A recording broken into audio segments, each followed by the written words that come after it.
우리 생태마을에 교감 선생님이 3개 국어를 해요. 생태학교라는 걸 운영하거든요. 3월 달부터 12월 달까지 우리 농사 짓고 기숙사 생활하고 생태 영성 배우고 이런 생태학교를 운영하는 이제 교감 선생님이 미국에서 내 스카웃을 해왔어요.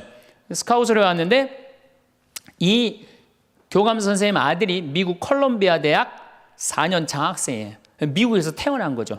나도 한번 만나봤는데 애가 굉장히 괜찮아요. 근데 얘가 이제 아버지 생일날 카드를 보낸 거예요. 한글을 배워서 삐뚤삐뚤한 글씨를 써갖고 편지를 보냈는데 딱 3줄 보냈어요. 아버지 사랑합니다. 아버지 생일 축하합니다. 그리고 맨 끝에 뭐라고 썼느냐면은 네 아들 윤진이가 이렇게 해서 보냈더라고요. 여러분들 현대인들이요 한 번은 60% 정도는 살아가면서 우울증에 걸린대요. 한 번은. 여기 계신 분들 중에 지금 군대 가는 아이들 멘탈 테스트를 해보면요 한 50% 이상이 한 번은 제정신이 아닌 상태래요. 멘탈 테스트를 해보면은. 그러니까 여기 계신 분 2분 중에 한 분은 지금 제정신이 아닌 거예요. 반은 제정신 아닌 상태로 지금 앉아 있는 거예요. 신부님 저는 제정신인 것 같은데요. 그분은 완전히 도루 신분이에요.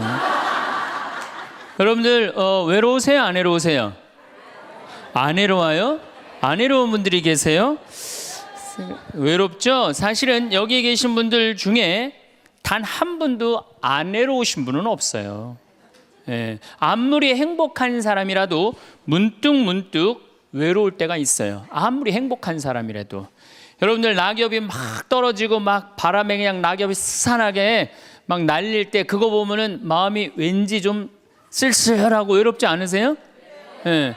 한 입을 덮고 사는 남편이 어느 날 그냥 등 돌리고 말도 안 하고 그냥 그러고 있으면은 외로워요, 안 외로워요? 우리 인간은요 고독할 수밖에 없어요. 우리 인간은. 최진실 씨는 죽기 얼마 전에 인터뷰를 할 때 뭐라고 그랬느냐면 20년 동안 연애 생활을 하는 20년 동안 단 하루도 안 외로운 날이 없었다고 그랬어요. 그 외로움이 20년을 축적을 해서 결국은 죽음에 이른 거죠. 여러분들 내가 병이 들어갖고 이제 막 죽기 일보 직전이야. 그래갖고 남편한테 여보 나 죽으면 당신 어떻게 할 거야? 근데 남편이 난 당신 없으면 못 살아. 당신 없으면 난 따라 죽을 거야. 그럼 여러분들 그 말 들어도 좋아요 안 좋아요? 좋죠? 나 죽는데 따라 죽는다는데 얼마나 마음 위로가 돼요. 근데 사실 따라 죽을 수 있는 남편 몇 명이나 될 것 같아요? 여러분들 죽으면은 없어요? 어쨌든 아무리 행복론을 강의했던 그 당사자도 그 병이라는 그 고통에 이기질 못했던 거죠. 그 예수님은 외로웠겠어요? 안 외로웠겠어요? 예수님도 외로웠어요. 예수님이요. 이 뭐라고 그러셨냐면 오늘 루카복음에 말씀이 나오지만은 예수님이 갈릴레아에서 예루살렘으로 올라가는데 중간에 사마리아라는 지역을 지나가면 지름길로 가세요. 그러니까 그 사마리아라는 동네를 딱 들어가려고 그러니까 사마리아 사람들이 예수님이 예루살렘에 이 사마리아하고 예루살렘 사람들은 원수지간이에요. 그러니까 우리 동네를 지나서 예루살렘에 올라가는 걸 용납을 안 하세요. 용납을 안 합니다. 사마리아 사람들이. 그래서 우리 마을에 못 들어오게 해요. 그러니까 그냥 야고보하고 요한이 너무너무 화가 나갖고 뭐라고 그랬냐면 주님 하늘에서 불을 내려다가 살라버릴까요? 그냥 불질러 버린다는 거죠. 우리를 안 받아들이니까. 그런데 예수님이 그들을 꾸짖고 돌아가세요. 그 마을을 돌아가시고 난 다음에 그 마을 지나서 이런 말씀을 하세요. 하늘의 새도 보금자리가 있고 여우도 굴이 있지만 사람의 아들은 머리 둘 곳조차 없다. 이렇게 말씀하세요. 아니 온 세상의 임금님이신 예수님조차도 이 세상에서 사시면서 뭐라고 그랬어요?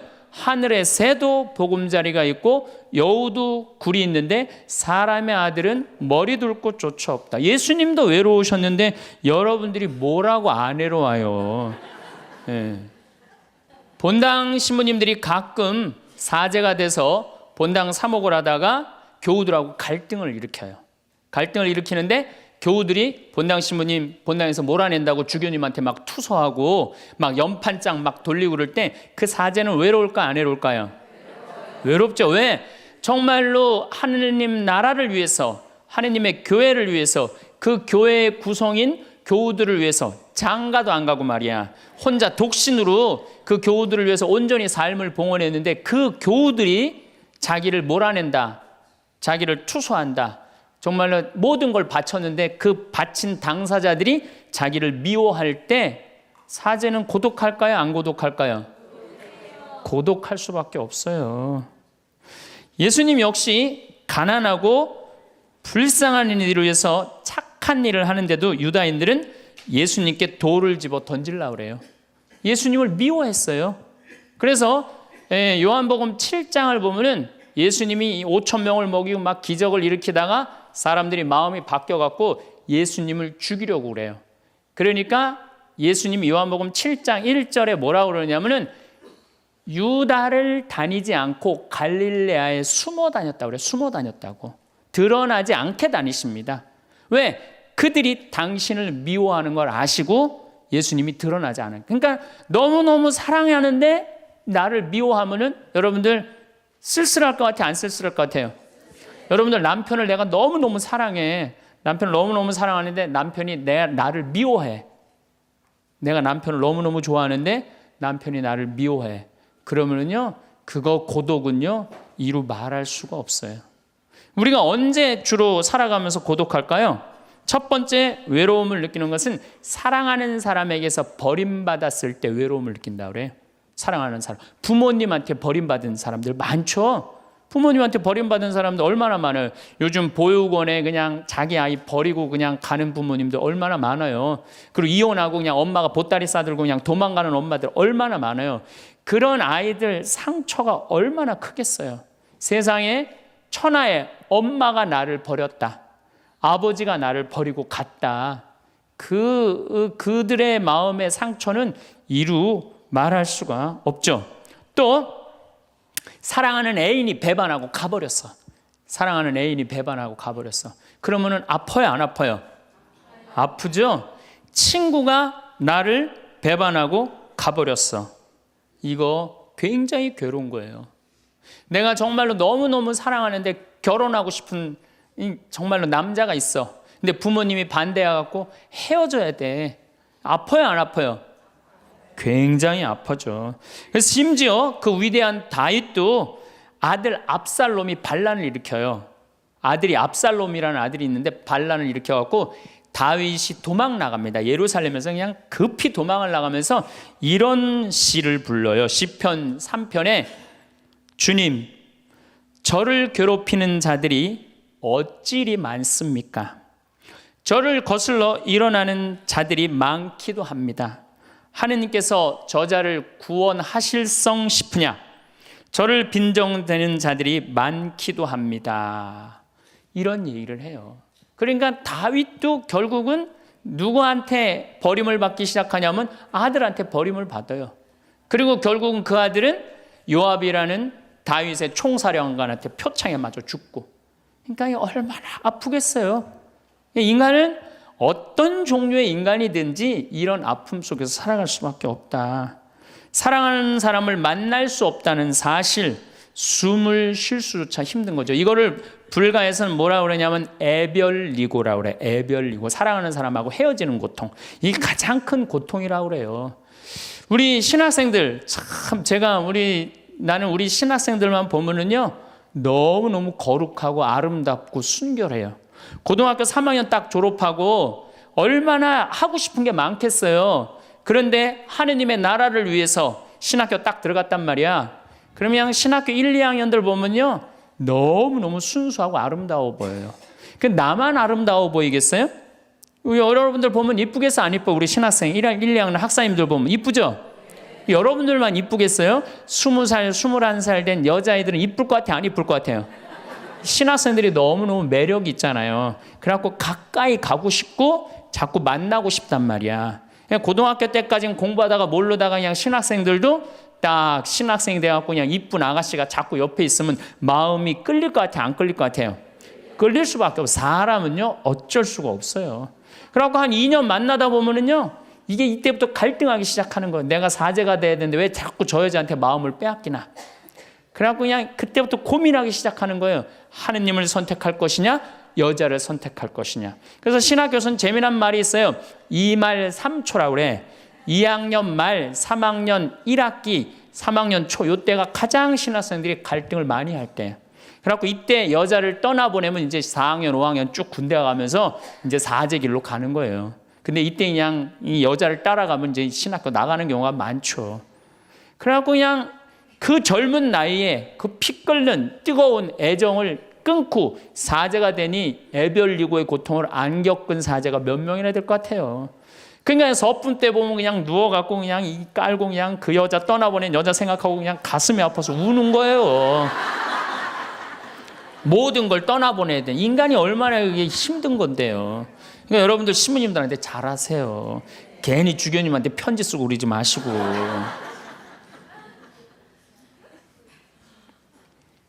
예수님은 마지막 날에 제자들이 예수님을 다 버리고 갔어요. 심지어 어떤 제자는 막 옷까지 그냥 삼배 옷까지 벗어 알몸으로 도망갔어. 그리고 오로지 예수님만 혼자 남았어요. 그러니까 예수님 외롭겠어요? 안 외롭겠어요? 외롭죠. 그러니까 예수님은 이런 말씀을 하신 거예요. 하늘에 새도 보금자리가 있고 여우도 굴이 있는데 사람의 아들은 머리 둘 곳조차 없다. 그건 맞는 말씀이에요. 두 번째, 우리가 주로 언제 외로워? 어느 누구에게도 도움을 받을 수 없을 때 우리는 외로워요. 내 아들이 정말 병이 걸려갖고 이제 수술을 해야 되는데 병원비가 없어. 그래갖고 그냥 정말로 친하다는 친구한테 가갖고 우리 아들이 지금 수술을 해야 되는데 병원비가 없으니까 병원비 좀 꿔줘. 정말 친하다고 생각했던 친구가 이런 지하에 나는 돈 없어. 미안해. 그리고 그냥 돌아서 나올 때 쓸쓸합니까? 안 쓸쓸합니까? 심지어 어머니 뱃속에서 같이 태어난 형제한테 도움을 청했는데도 그 형제가 집을 잡혀갖고 대출이라도 받아서 해줘도 전찬을 판국인데 냉정하게 돈 없다고 거절당할 때 우리 인간은요, 그럴 때 세상에 홀로 떨어져 있는 그런 기분을 드는 거예요. 또 언제 외로워요? 내가 40살, 이제 45, 46이 돼갖고 애 대학도 들어가야 돼갖고 학비도 지금 등록금도 준비해야 되고 아파트 부금도 보야 되는데 그냥 직장 상사가 부르더니 해고 통지를 딱 했어. 그럼 이 40대 가장은 얼마나 쓸쓸하겠어요. 갈 데가 아무 데도 없는 거죠.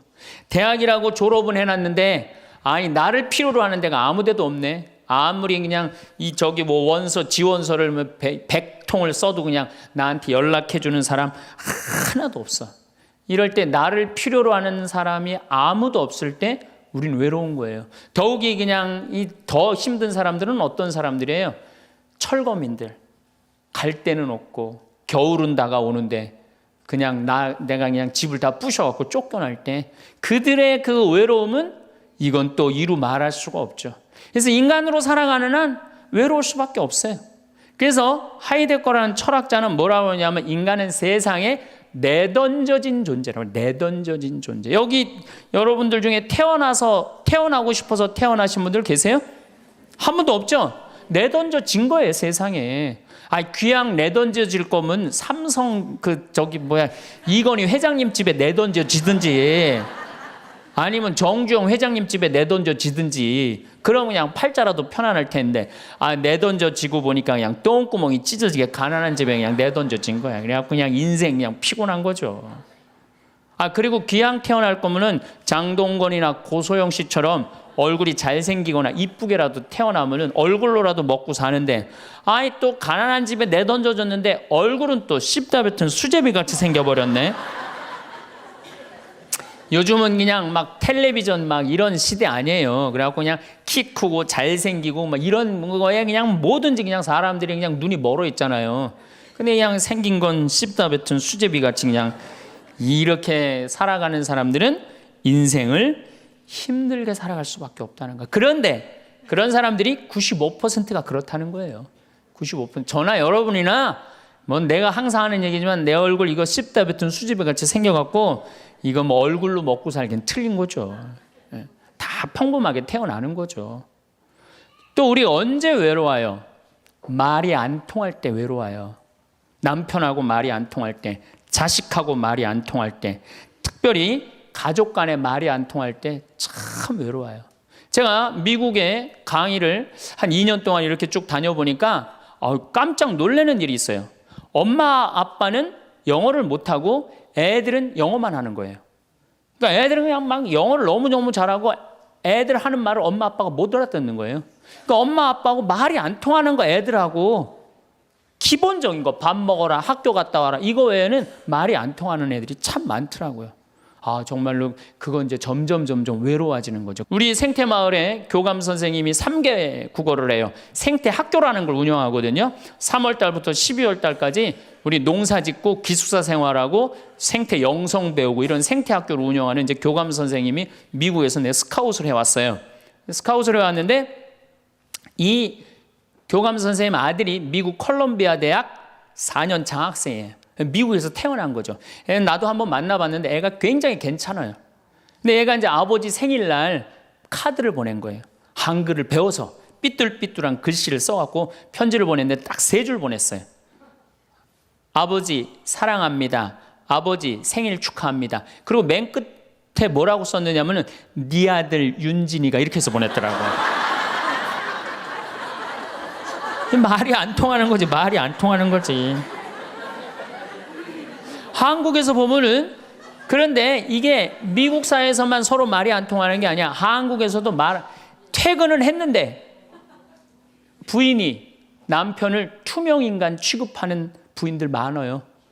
들어오거나 말거나 말도 안 하고 그냥 밥 차려놨으니까 먹으라고 그러고 사람 그냥 투명인간 취급하는 경우 많죠. 그렇죠? 자식들도 집에 와서 엄마 아버지한테 다소곳하게 하지 않고 자기 방에 쑥 들어가고 하루 종일 한 가족이 집에 살면서 5분 이상 대화를 안 한다는 거 아니에요. 이게 말이 안 통하니 이 집이 외롭겠어요? 안 외롭겠어요? 모이면 하루에 있었던 일 얘기하고 서로 그냥 다정하게 대화를 나눠야 되는데 우리가 지금 말이 안 통해 서로. 그 외로울 수밖에 없죠. 또 언제 외로워요? 이게 이제 저하고 여러분들하고 공통적으로 느끼는 거예요. 늙어가는 걸 느낄 때. 내가 뭔가 하나씩 뺏겨가는 걸 느낄 때 그때 외로워요. 내 젊음이 하나하나 떨어져 가는구나. 제가 굉장히 눈이 좋았어요.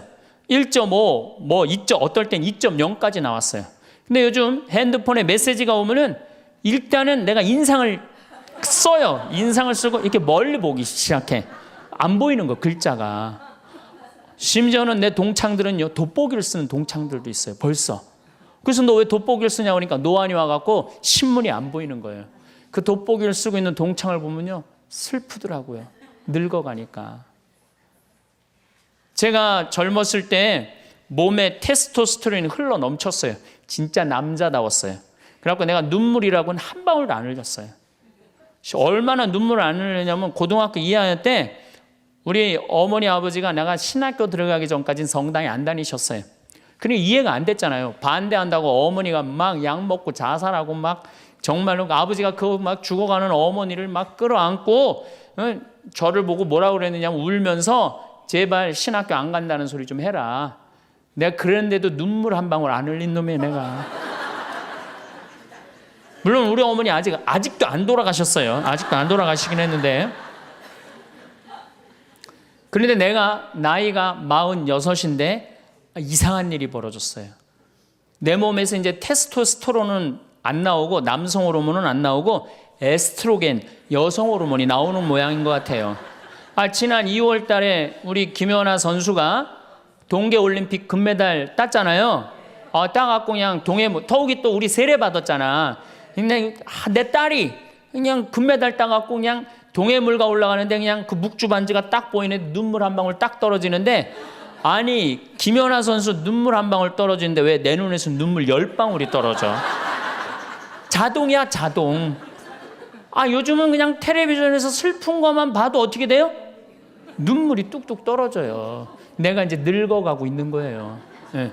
내 몸에서 이제 여성 호르몬이 나와갖고 자꾸 감성적으로 되네. 감성적으로.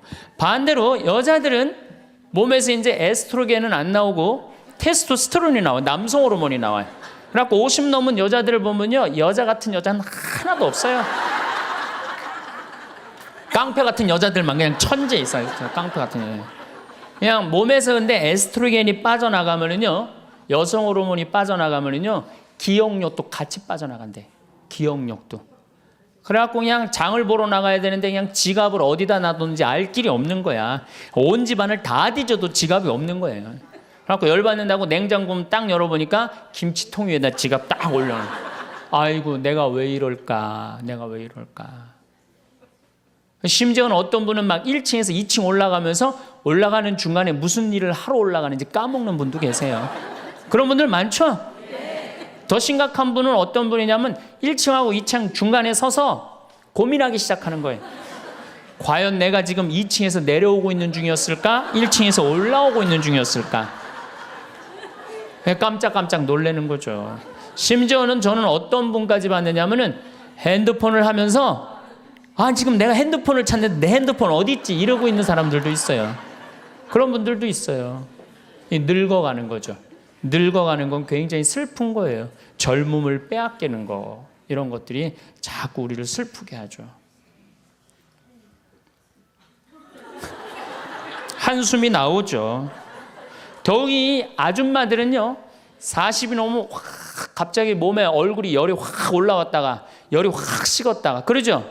감정의 기복도요, 막 기뻤다가 슬펐다가 분명해요.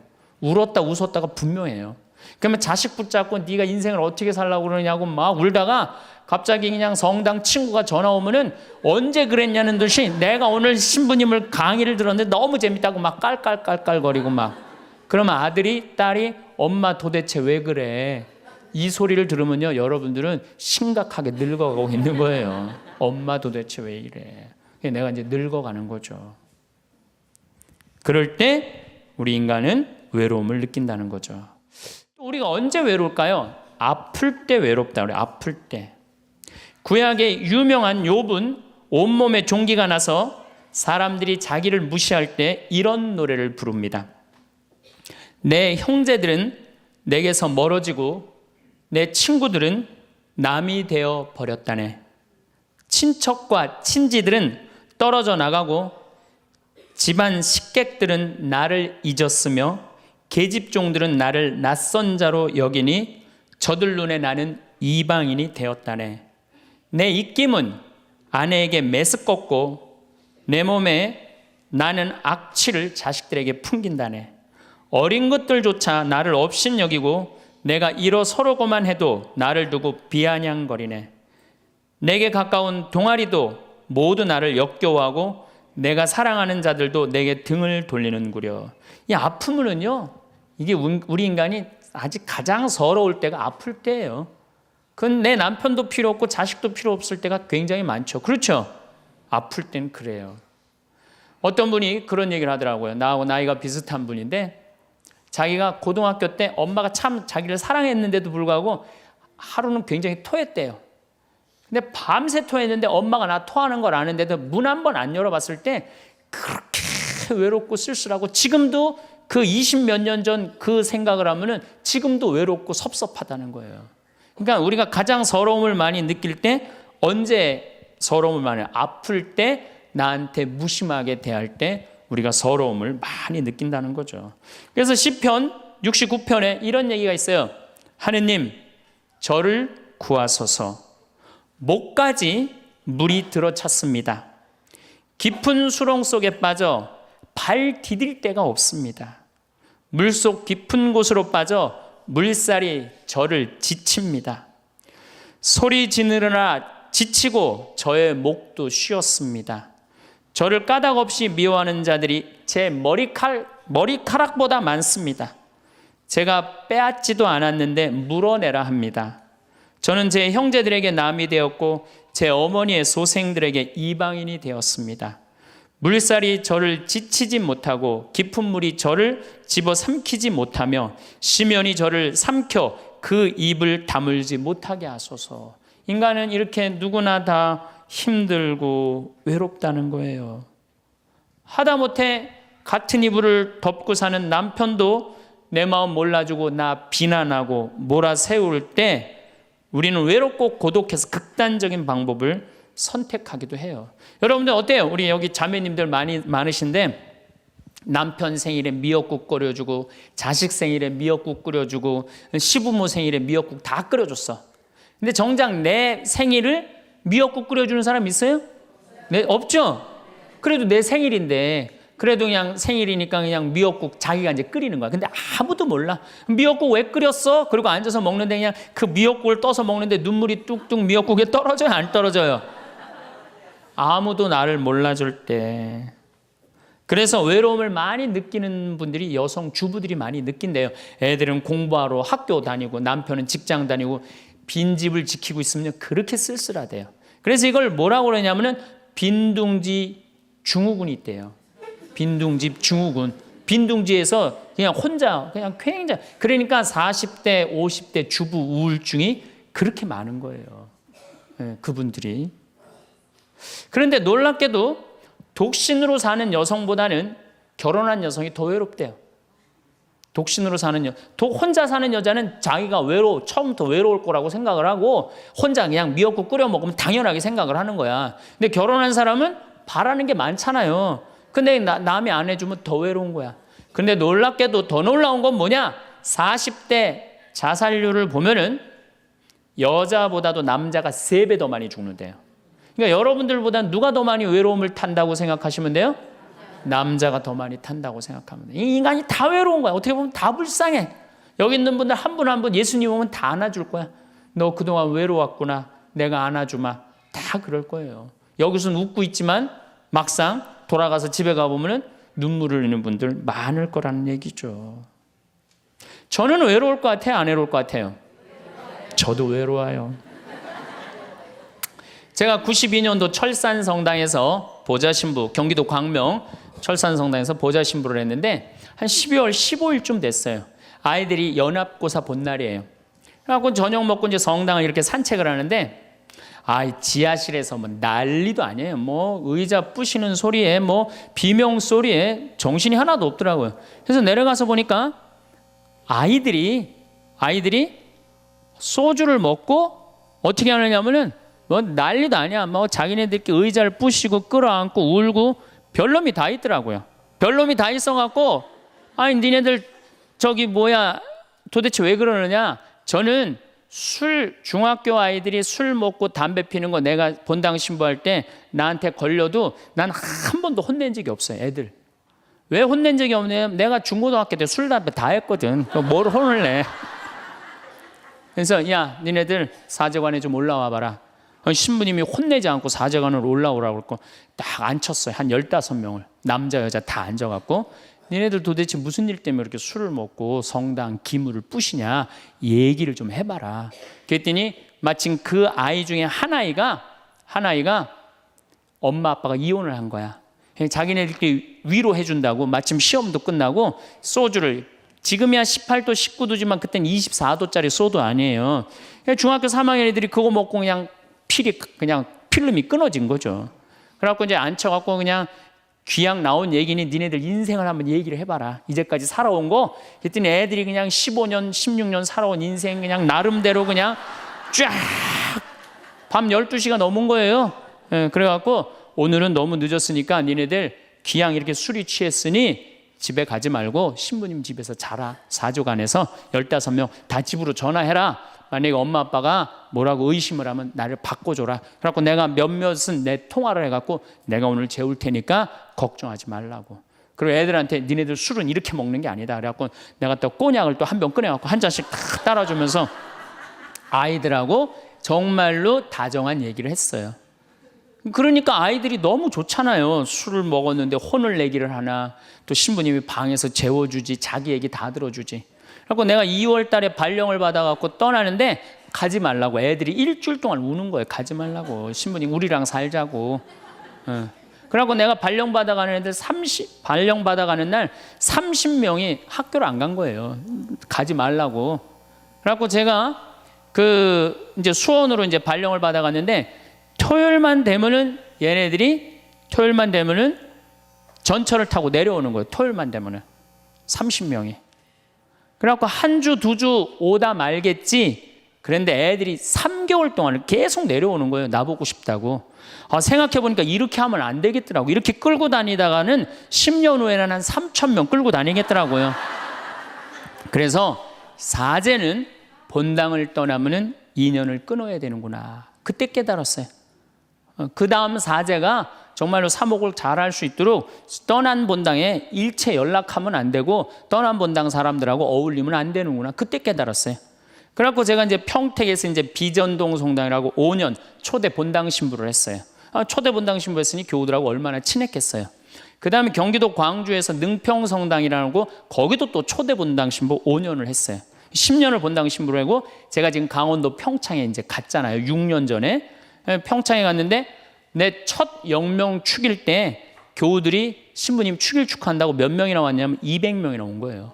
기분이 너무너무 좋더라고요. 이야, 나를 잊지 않고 이렇게 200명이나 와줬구나. 그렇지만 저는 연락은 안 해, 개인적으로. 근데 둘째에 150명으로 줄어들었어요. 내 축일에. 셋째에는 100명으로 줄어들더라고요. 뭐 계속 연락은 안 하니까 넷째에는 50명으로 줄어들었어요. 작년에는 30명으로 줄어들더니 올해 내 축일에는 17명이 딱 앞에 그냥 쭉 한 줄 앉아 있는데 외롭더라고요. 근데 사실은 그 200명에서 17명까지 줄어들 때 누가 연락을 안 하고 산 거예요? 내가 연락 안 하고 산 거예요. 사실은 그 외로움을 누가 먼저 만들었냐면 내가 먼저 만드는 거예요. 여러분들 외로운 분들 보면은요, 사실은 어떻게 보면은 다 본인이 담을 쌓고 살기 때문에 외로운 거지, 본인이 마음에 담을 허물면요 절대 안 외로워요. 근데 담 쌓고 사는 경우 많죠. 형제나 친척이 잘못하면은 내가 니네들하고 연락하고 사나 봐라. 그리고 딱 인연 끊어버리잖아요. 그러니까 우리가 외로움은 점점 우리를 더 힘들게 만들어요. 대한민국 사람들 굉장히 외로운 것 같아요. 대한민국의 명장면이 하나 있어요. 저는 이해가 안 가는 장면 하나 있어요. 대한민국 사람 참 외롭구나, 대한민국 아줌마들이 외롭구나를 느끼는 장면 하나가 있어요. 그게 뭐냐면 연예인들 군대 갈 때예요. 아니, 연예인들 군대 가는데 왜 아줌마 500명이 따라가? 자기 아들 군대 가는 것도 아닌데. 그래갖고 그냥 거기다가 막 기다린다고 그러고. 그러니까 어디 마음을 열어놓을 데가 없는데 그 연예인한테 마음을 열어놓고 사는데 그 연예인이 2년 동안 안 보인다고 그러니 얼마나 슬퍼. 그러니까 그 앞에서 우는 거예요. 참 그 슬픈 장면이죠. 이렇게 만만치 않은 인생살이 살아가기 힘들 때 사람들은 극단적인 방법을 택합니다. 너무 외로울 때, 절망이 끝에 달할 때, 키에르케고르라는 철학자는 죽음에 이르는 병을 절망이라고 그래요. 절망. 외로움에서 끝에 아무도 내 옆에 없구나, 이런 절망에 할 때 죽음에 이른다는 거죠. 우리가 여러분들 이 죽음이라는 게 얼마나 무서운 거예요. 어떤 사형수가 교수대에 올라가다가 그 교수대에 올라가는 계단이 썩었나 봐요. 그래갖고 계단에 딱 떨어졌어. 미끄러져갖고 떨어지고 한 말 있잖아요. 하마터면 죽을 뻔했다고. 바로 죽기 직전까지 우리 인간은 무슨 끈을 놓지 않아요? 삶의 끈을 놓지 않아요. 그럼에도 불구하고 죽음을 선택한다는 건 그만큼 괴롭다는 거예요. 그러니까 대한민국이 자살이 많다는 이유는 뭐냐면은 누가 잘못 사는 거냐면 우리가 잘못 사는 거예요. 우리 종교인들이 잘못 살아서 그래요. 아니, 그런 외로운 사람들 위로가 되려고 예수님이 이 세상에 왔는데 우리가 위로가 안 되는 거죠. 그러니까 그냥 끈이 없다고 생각하니까 그냥 목숨을 끊는 거죠. 그러니까 외로운 거는 못난 사람들도 외로움을 느끼지만 어떤 사람들도 외로움을 느껴요? 잘난 사람들도 외로움을 느껴요. 그래서 사람들은 이래요. 나는 미치도록 외롭다. 죽고 싶을 정도로 외롭다는 말을 해요. 미치도록 외롭다는 말. 여러분들 현대인들이요, 한 번은 60% 정도는 살아가면서 우울증에 걸린대요. 한 번은. 여기 계신 분들 중에 지금 군대 가는 아이들 멘탈 테스트를 해보면요, 한 50% 이상이 한 번은 제정신이 아닌 상태래요. 멘탈 테스트를 해보면은. 그러니까 여기 계신 분 두 분 중에 한 분은 지금 제정신이 아닌 거예요. 반은 제정신 아닌 상태로 지금 앉아 있는 거예요. 신부님, 저는 제정신인 것 같은데요. 그분은 완전히 도루신 분이에요.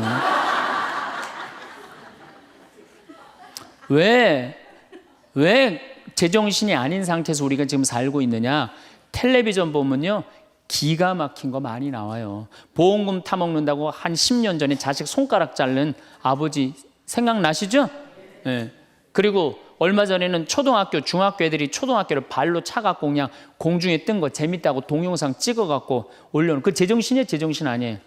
제정신 아니에요.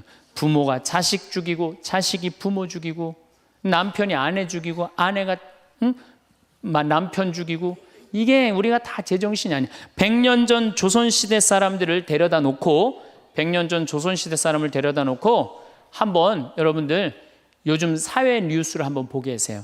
그 사람 미칠 것 같아요? 안 미칠 것 같아요?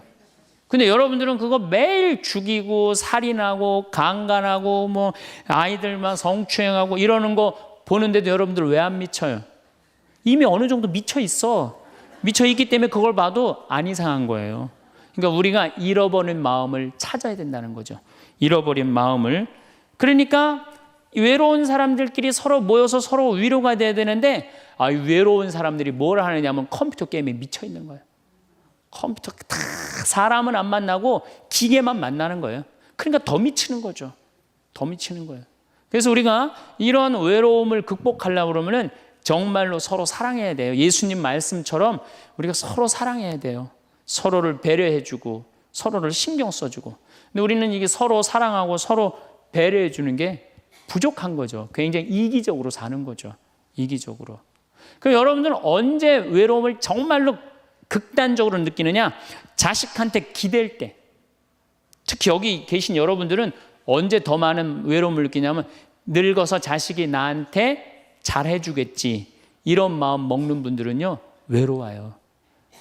딸이 나한테 잘해주겠지, 늙어서 나 용돈도 주고 내가 고생해서 키워놨으니까 나 호강시켜주겠지, 이런 생각하는 분들은요 외로울 수밖에 없어요. 자식은요 잘 키워도 소용없고 못 키워도 소용없는 게 자식이에요.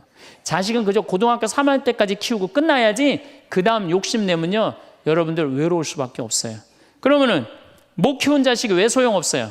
그냥 중고등학교 때 속새기는 놈 커서도 속새겨요. 직장도 못 들어가고 그냥 빌빌거리고, 그리고 또 결혼해도 제대로 살지도 못하고 그냥 또 이혼해갖고 그냥 손자 그냥 나한테 맡겨갖고 힘들어. 그러니까 자식은 못 키우는 자식 소용없어요. 그러면은 잘 키우는 자식은 왜 소용없느냐? 잘 키운 건 더 소용없어요.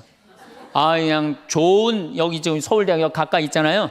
며칠 전에도 내가 서울대학 가서 강의를 했는데, 똑똑해. 정말 누가 봐도 잘 키워놨고 잘라놨어. 빛이 번쩍번쩍 나. 서울대학 졸업하고 난 다음에 삼성에 취직을 했어. 그래갖고 아들이 양복을 입고 출근하는데 너무 보기가 좋은 거야. 그렇게 잘 논 아들일수록 더 여우 같은 며느리가 나타나갖고 낚아채 가는 거예요. 더 여우 같은 며느리가 낚아채 가는 거예요. 그럼 낚아채 가면 그날로 끝나는 거예요. 그날로. 그러니까 어차피 자식은 떠나게 돼 있어요. 어차피 자식은 떠나게 돼 있어요. 그러니까 여러분들 이제는 내가 자식한테 내 인생을 기대한다 생각하지 말라는 거예요. 더욱이 여러분들 자식들 정말로 사랑으로 키워요? 태어나갖고 자식들 사랑으로 키워요? 맨날 방에 가둬놓고 공부해라 그러지 않아요?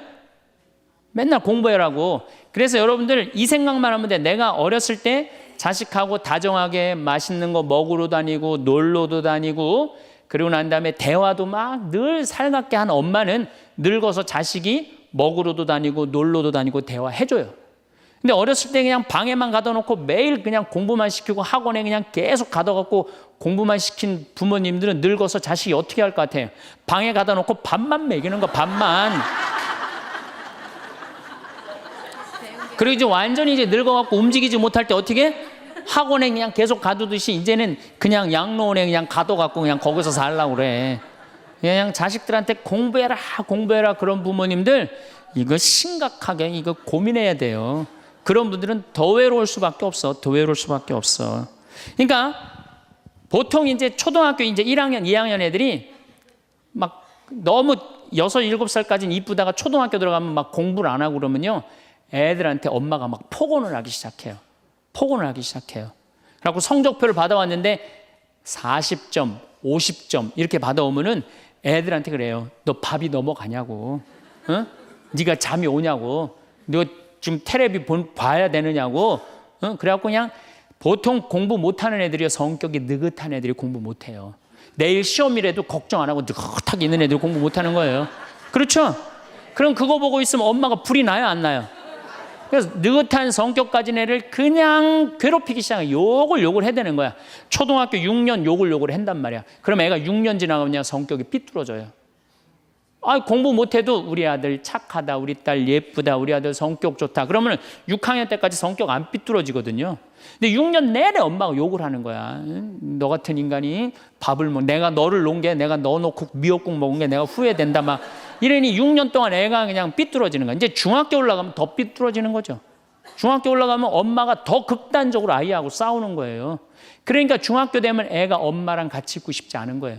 그래서 어디 좀 놀러 가자고 그래도 어떻게? 엄마 아빠나 갔다 오라고. 외로울 수밖에 없는 거죠. 고등학교까지 되면은 완전히 빗나가게 되면 심한 아이들은 어떤 경우도 있느냐면요, 정신질환까지 앓는 아이들도 있어요. 심한 경우는. 그래서 보통 엄마들이 어느 정도로 우리가 정말로 한심하냐 하면은 이제 자기 아이가 태어나면은 꿈에 부풀어 있는 거예요. 자기 아이가 천재인 줄 아는 거, 천재. 그래갖고 막 엄마, 아빠 그럼 막 천재가 말하는 것 같은 거야. 막 1살, 2살짜리. 그래갖고 내 아들 천재, 내 딸 천재라고 우유를 먹여도 아인슈타인만 먹여요. 천재 먹으라고. 아인슈타인 우유만 먹는 거야. 애가 그냥. 그래갖고 그냥 초등학교 들어갔는데 이놈이 천재인 줄 알았더니 섞어 놓으니까 아인슈타인 정도는 아닌 것 같아. 그래서 우유를 바꿉니다. 서울 우유로 바꾸는 거야. 서울 우유로. 그래서 서울대학은 가라고 서울로 바꾸는 거야. 6년 동안 서울이 죽으라고 먹였어. 근데 중학교 올라갔더니 이게 컴퓨터 게임에 빠지기 시작하네. 그래갖고 그냥 성적이 보니까 이거 뭐 영 아닌 것 같아. 그래서 엄마가 마음을 또 바꿔. 연세 우유로 바꿔. 연세 우유로. 고등학교 들어가 보니까 이건 뭐 진짜 아니야. 그래갖고 그래도 엄마가 포기를 못하고 무슨 우유를 먹이냐면 건국 우유를 먹어요. 건국 우유를. 근데 사실은 이 우유까지는 괜찮아요. 건국 우유까지 서울에 있는 학교에 가면요, 서울대학이에요. 이 지방에 다 가거든요. 고등학교 3학년 때는 이건 건국 우유도 안 될 것 같아. 그래갖고 그냥 최종적으로 정말로 애절한 마음으로 먹이는 우유가 뭔지 아세요? 저지방 우유예요. 저지방 우유. 지방대학은 가지 말아라. 여러분들, 얼마 전에 어떤 아이가 자기는 예술고등학교 가고 싶은데 엄마 아빠가 판검사 되라고 어떻게 애를 괴롭힌 거예요. 그러니까 애가 그냥 불을 질러갖고 엄마 아빠 여동생 할머니까지 다 죽었잖아요. 그러니까 여러분들 자식을 정말로 사랑으로 키우느냐 욕심으로 키우느냐 이거 반성해야 돼요. 그렇게 애를 힘들게 키우는데 여러분들 노년이 풍요롭겠어요? 사랑이 없는 거예요. 사랑이. 정말 안타깝죠. 그래서 우리들이 그 아이들이 자기가 능력이 자꾸 깨져가는 걸 느낄 때 우리는 쓸쓸하고 외롭다는 거죠. 그때 누가 위로가 돼야 돼? 엄마들이 위로가 돼. 우리 아들 괜찮아. 정말 착하고 하느님 찬양하고 하느님 사랑하고 매일매일 성실하면 살면 돼. 그걸 전해줄 때 여러분들 노년은 안 외로워요. 너 같은 걸 내가 낳았으니 이 왼수야. 밥이 넘어가느냐? 이런 분들은 외로울 수밖에 없어요. 오늘도 황창현 신부님의 행복특강 잘 들으셨나요? 이어서 나이 들수록 들으면 도움이 되는 지혜의 말씀을 들려드리겠습니다. 알지 못하면서 아는 채 하는 것은 병이다. 자신이 알지 못하는 바가 있음을 아는 이가 가장 현명하다. 나를 함부로 하는 사람을 물처럼 흘려보내야 한다. 건강하지 못한 관계를 끊어라. 현명하게 싸우는 사람은 화내지 않는다. 현명하게 이기는 사람은 싸우지 않는다. 절대로 적을 만들지 말라. 남과 다투는 것은 손해다. 아무리 똑똑하고 능력이 있더라도 인간관계가 나빠서 실패한 사람이 많다.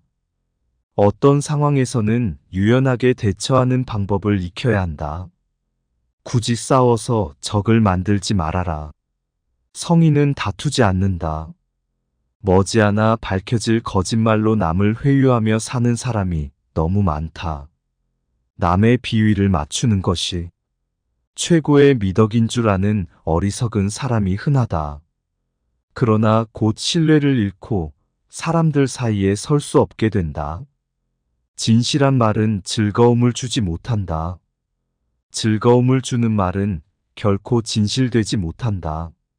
알면서도 겸손한 것이 최상이고 모르면서도 나서는 것은 병이다. 그것이 병임을 알기에 성인에게는 병이 없다. 자기 자신을 이겨라. 쉬운 일에는 반드시 어려움이 많다. 온갖 유혹과 비겁함이 내 마음을 흔든다. 옳지 못한 선택이 지름길 같이 보일 때도 있다. 하지만 가벼운 것은 반드시 나를 배신한다. 해로운 것을 무시하는 힘으로 스스로 이로운 것을 얻을 수 있다. 남을 아는 사람은 현명한 사람이고 나를 아는 사람은 복이 있는 사람이다. 남을 이기는 자는 힘이 강한 자이며 나를 이기는 사람은 굳건한 자이다. 잘 싸우는 자는 노하지 않고 잘 이기는 자는 싸우지 않는다. 부드러운 것이 세상을 지배한다. 굽히지 못하는 군대로 천하를 다스릴 수 없다. 강한 사람이 되고 싶다면 최선을 다해서 구부려라. 진정으로 옳은 자는 스스로를 드러내지 않는다. 스스로 자랑하는 자는 공이 없다. 스스로 칭찬하는 자는 오래가지 못한다. 이는 한쪽 다리로 오래 서 있는 것이나 마찬가지이다. 부드러움은 반드시 강함을 이긴다. 삶을 받아들여라. 삶에 항복하라. 그러면 삶은 나를 파괴하지 못하고 아무도 나를 이기지 못할 것이다. 사람이 살아있을 때는 부드럽고 약하지만 모든 것은 죽는다. 만물과 초목도 살아있을 때는 부드럽지만 죽고 나서는 뻣뻣해진다. 딱딱하고 강한 것은 죽음에 가깝고 부드럽고 약한 것은 삶의 기운이다. 강한 것은 아래에 머물고 부드러운 것은 위에 있는 것이 순리이다. 스스로 자랑하지 않을 때 오히려 그 이름이 오래 기억된다. 세상 모든 것은 변한다. 이 진리를 깨달으면 세상의 어떤 것도 잡을 필요가 없다. 삶에 집착이 없으니 죽음도 두렵지 않다. 죽음이 두렵지 않으니 어떤 것이든 행할 수 있게 된다. 스스로 깨달음을 얻는 자는 영원한 생명을 얻는다. 큰 걸음으로 걷는 사람은 오래 걷지 못한다. 자신이 옳다고 우기는 사람은 빛나지 못한다. 자신의 관점을 강요하는 사람은 진정한 깨달음에 도달하지 못한다. 자신을 드러내는 사람은 공을 차지하지 못한다. 자신을 내세우는 사람은 지도자가 될 수 없다. 이것은 껍데기나 마찬가지이다. 가장 완전한 것은 결핍된 듯 보인다. 그러나 그 쓰임은 끊어짐이 없고 가장 충만한 것은 비어있는 듯 보인다. 하지만 그 쓰임은 다음이 없다.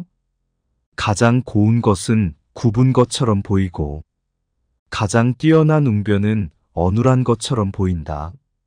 남을 잘 부리는 사람은 남 밑에 머무른다. 남에게 나를 맞추지 말라. 나를 깊이 탐구하는 것이 이번 생을 사는 이유이다. 나를 탐구하기에도 생이 너무 짧다. 마음이 우울하다면 당신은 과거에 살고 있는 것이다. 마음이 불안하다면 당신은 미래에 살고 있는 것이다. 당신이 현재에 살고 있다면 마음이 평온하다. 자기의 환경을 좁다고 생각하지 말며 자기의 삶을 싫어하지 말라. 세상은 상대적으로 만들어졌다. 있음과 없음이 같이 존재한다. 어려움의 반대편에는 쉬움이 있다. 길고 짧은 것이 비교가 된다. 앞과 뒤가 있어야 순서가 생긴다. 높음과 낮음이 경사를 만든다. 그러므로 좌절 속에 희망이 있고 슬픔 속에 희망이 있다. 가지 않으면 이루지 못하고 하지 않으면 이루지 못한다. 겸손하라. 사람의 목숨을 귀중하게 여겨라. 사람은 땅을 본받고 땅은 하늘을 본받으며 하늘은 돌을 본받는다. 사람의 덕이 성숙하면 또다시 어린아이가 된다. 미리 대비하라. 일이 터진 뒤에는 이미 때가 늦었다. 버려야 할 물건은 무거워지기 전에 빨리 버려라. 아직 나타나기 전에 예방하라. 아직 고요할 때 평화의 기반을 굳건히 하라. 위선과 가식을 버려라. 과도한 욕망보다 큰 참사는 없다. 불만족보다 큰 죄는 없다. 탐욕보다 큰 재앙은 없다. 물처럼 살아라. 최고의 처세술은 물의 모양을 본받는 것이다. 물은 장애물을 피해서 흐른다. 물은 어디든지 마음대로 흐르도록 부드럽고 강하다.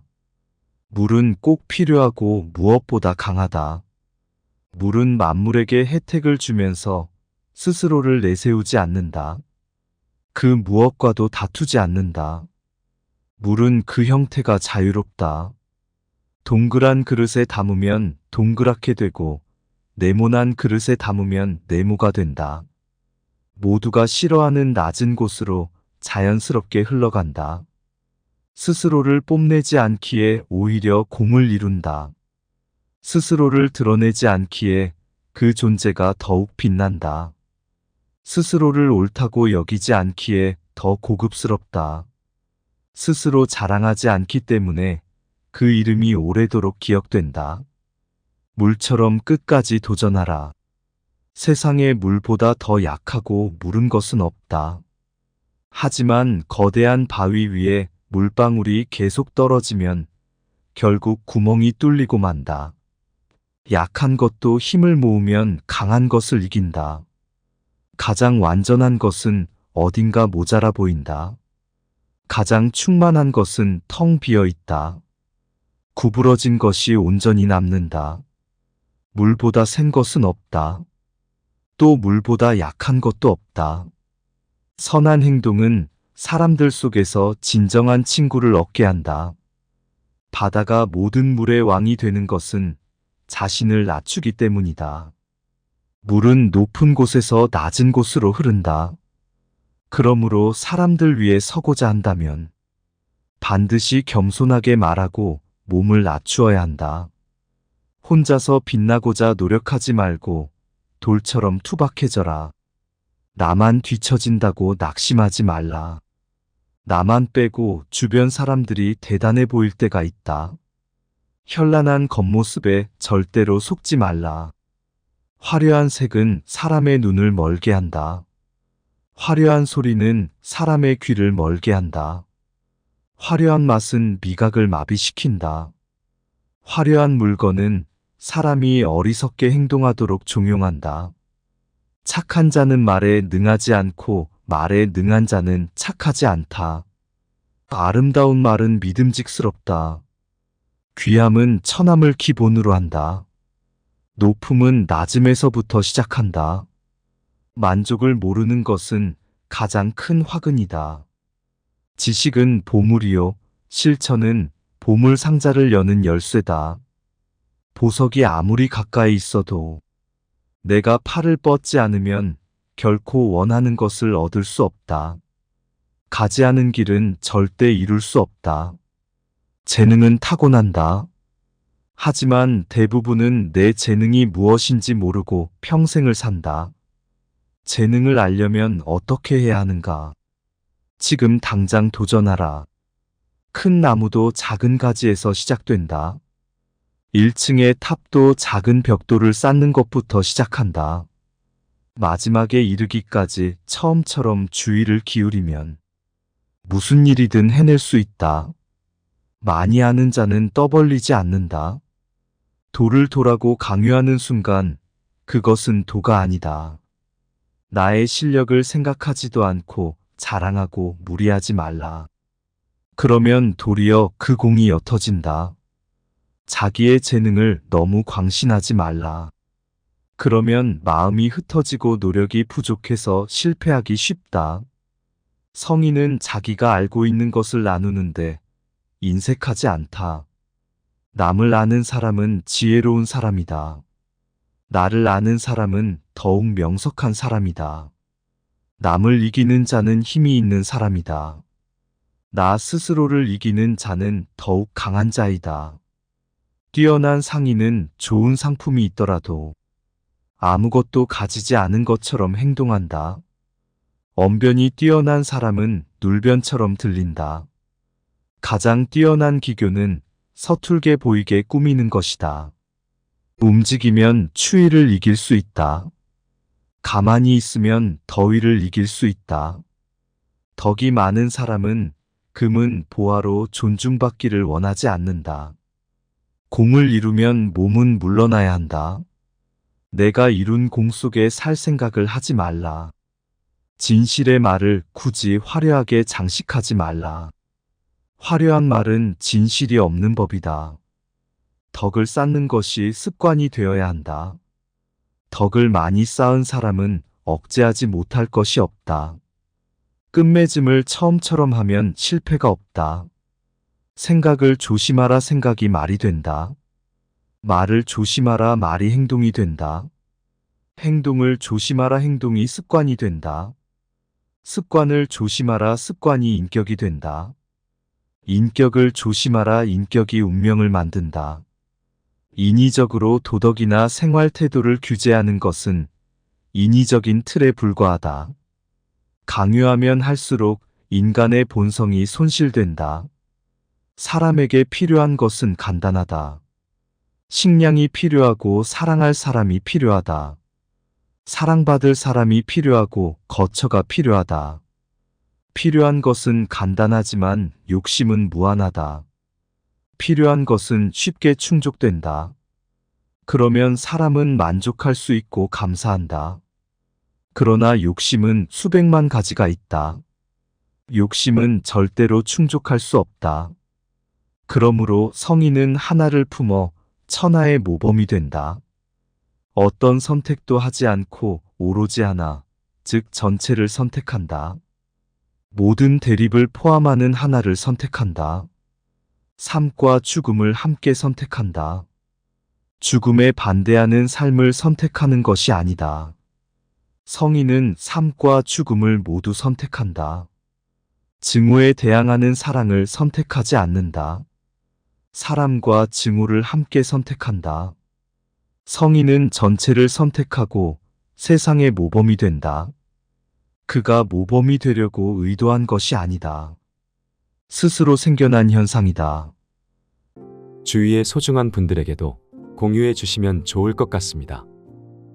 한 번 더 들으시면 가슴에 더욱 새겨질 것입니다. 반복 재생합니다. 여러분들 외로우세요? 안 외로우세요? 안 외로워요? 안 외로운 분들이 계세요? 외롭죠? 사실은 여기 계신 분들 중에 단 한 분도 안 외로우신 분은 없어요. 예, 아무리 행복한 사람이라도 문득 외로울 때가 있어요. 아무리 행복한 사람이라도. 여러분들 낙엽이 막 떨어지고 막 바람에 그냥 낙엽이 스산하게 막 날릴 때 그거 보면은 마음이 왠지 좀 쓸쓸하고 외롭지 않으세요? 예. 한 이불 덮고 사는 남편이 어느 날 그냥 등 돌리고 말도 안 하고 그냥 그러고 있으면은 외로워요, 안 외로워요?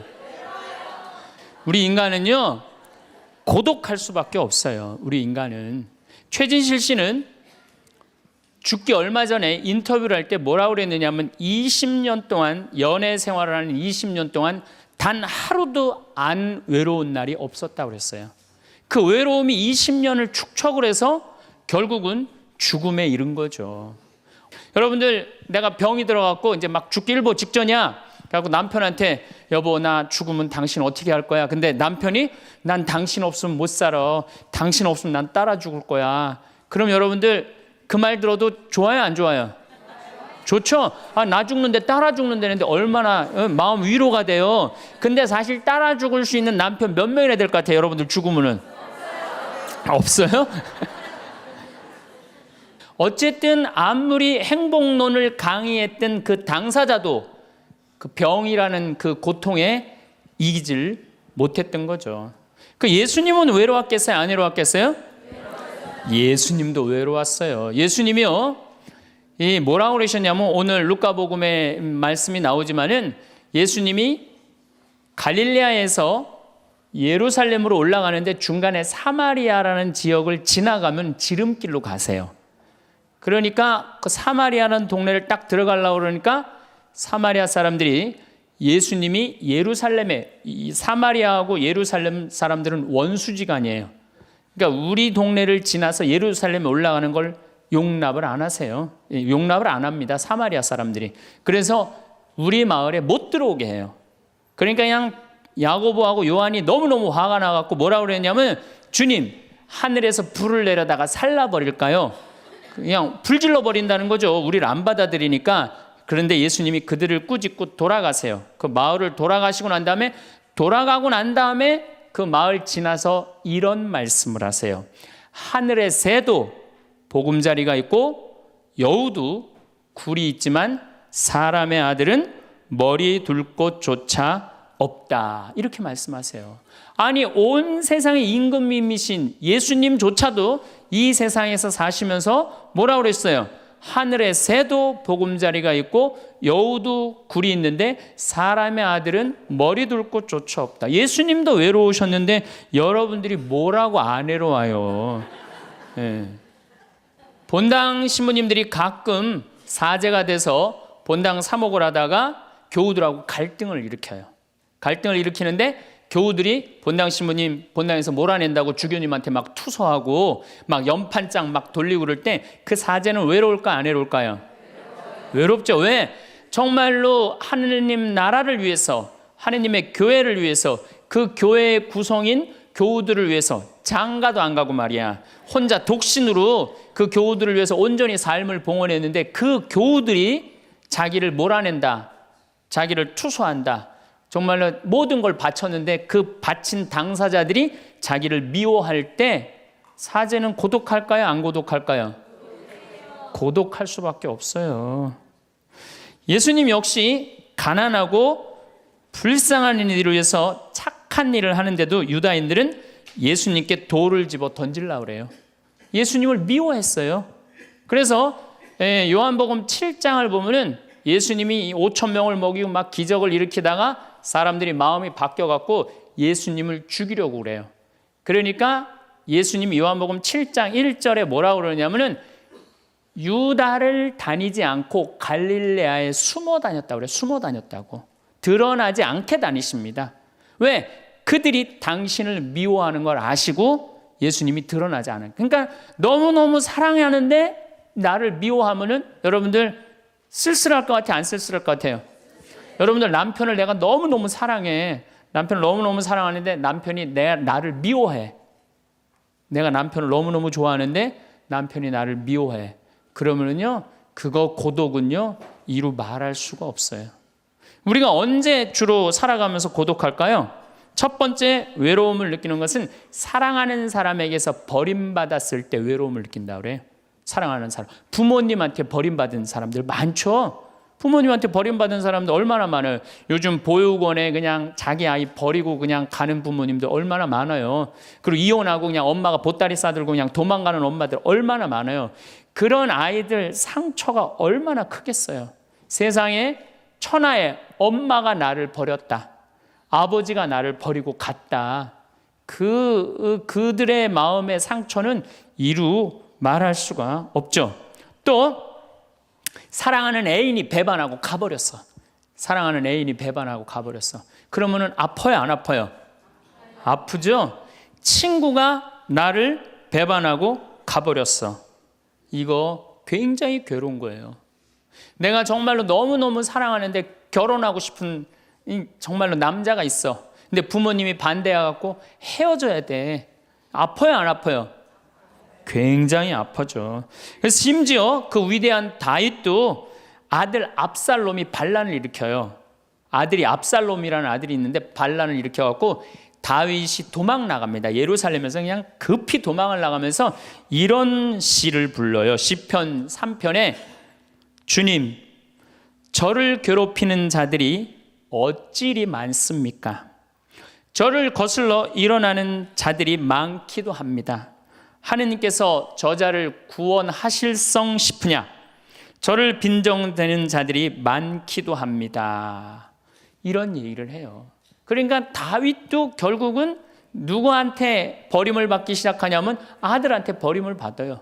그리고 결국은 그 아들은 요압이라는 다윗의 총사령관한테 표창에 맞아 죽고. 그러니까 얼마나 아프겠어요. 인간은 어떤 종류의 인간이든지 이런 아픔 속에서 살아갈 수밖에 없다. 사랑하는 사람을 만날 수 없다는 사실, 숨을 쉴 수조차 힘든 거죠. 이거를 불가에서는 뭐라고 그러냐면 애별리고라고 그래. 애별리고. 사랑하는 사람하고 헤어지는 고통. 이게 가장 큰 고통이라고 그래요. 우리 신학생들 참 나는 우리 신학생들만 보면은요 너무너무 거룩하고 아름답고 순결해요. 고등학교 3학년 딱 졸업하고 얼마나 하고 싶은 게 많겠어요. 그런데 하느님의 나라를 위해서 신학교 딱 들어갔단 말이야. 그러면 신학교 1, 2학년들 보면요 너무너무 순수하고 아름다워 보여요. 나만 아름다워 보이겠어요? 여러분들 보면 이쁘겠어 안 이뻐? 우리 신학생 1, 2학년 학사님들 보면 이쁘죠? 여러분들만 이쁘겠어요? 20살, 21살 된 여자아이들은 이쁠 것 같아요? 안 이쁠 것 같아요? 신학생들이 너무너무 매력이 있잖아요. 그래갖고 가까이 가고 싶고 자꾸 만나고 싶단 말이야. 고등학교 때까지는 공부하다가 모르다가 그냥 신학생들도 딱 신학생이 돼갖고 그냥 이쁜 아가씨가 자꾸 옆에 있으면 마음이 끌릴 것 같아요? 안 끌릴 것 같아요? 끌릴 수밖에 없어요. 사람은요 어쩔 수가 없어요. 그래갖고 한 2년 만나다 보면은요 이게 이때부터 갈등하기 시작하는 거예요. 내가 사제가 돼야 되는데 왜 자꾸 저 여자한테 마음을 빼앗기나. 그래갖고 그냥 그때부터 고민하기 시작하는 거예요. 하느님을 선택할 것이냐 여자를 선택할 것이냐. 그래서 신학교에서는 재미난 말이 있어요. 2말 3초라고 그래. 2학년 말 3학년 1학기 3학년 초 이때가 가장 신학생들이 갈등을 많이 할 때예요.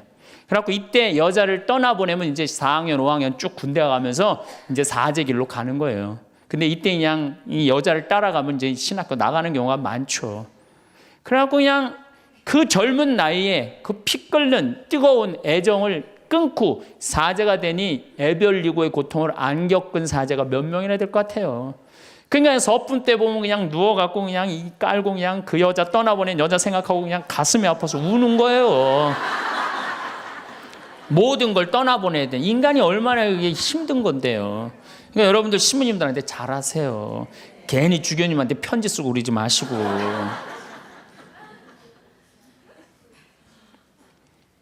예수님은 마지막 날에 제자들이 예수님을 다 버리고 갔어요. 심지어 어떤 제자는 막 옷까지 그냥 삼배 옷까지 벗어 알몸으로 도망갔어. 그리고 오로지 예수님만 혼자 남았어요. 그러니까 예수님 외롭겠어요? 안 외롭겠어요? 외롭죠. 그러니까 예수님은 이런 말씀을 하신 거예요. 하늘에 새도 보금자리가 있고 여우도 굴이 있는데 사람의 아들은 머리 둘 곳조차 없다. 그건 맞는 말씀이에요. 두 번째, 우리가 주로 언제 외로워? 어느 누구에게도 도움을 받을 수 없을 때 우리는 외로워요. 내 아들이 정말 병이 걸려갖고 이제 수술을 해야 되는데 병원비가 없어. 그래갖고 그냥 정말로 친하다는 친구한테 가갖고 우리 아들이 지금 수술을 해야 되는데 병원비가 없으니까 병원비 좀 꿔줘. 정말 친하다고 생각했던 친구가 이런 지하에 나는 돈 없어. 미안해. 그리고 그냥 돌아서 나올 때 쓸쓸합니까? 안 쓸쓸합니까? 심지어 어머니 뱃속에서 같이 태어난 형제한테 도움을 청했는데도 그 형제가 집을 잡혀갖고 대출이라도 받아서 해줘도 선찬을 판국인데 냉정하게 돈 없다고 거절당할 때 우리 인간은요 그럴 때 세상에 홀로 떨어져 있는 그런 기분을 드는 거예요. 또 언제 외로워요? 내가 40살 이제 45, 46이 돼갖고 애 대학도 들어가야 돼갖고 학비도 지금 등록금도 준비해야 되고 아파트 부금도 보야 되는데 그냥 직장 상사가 부르더니 해고 통지를 딱 했어. 그럼 이 40대 가장은 얼마나 쓸쓸하겠어요.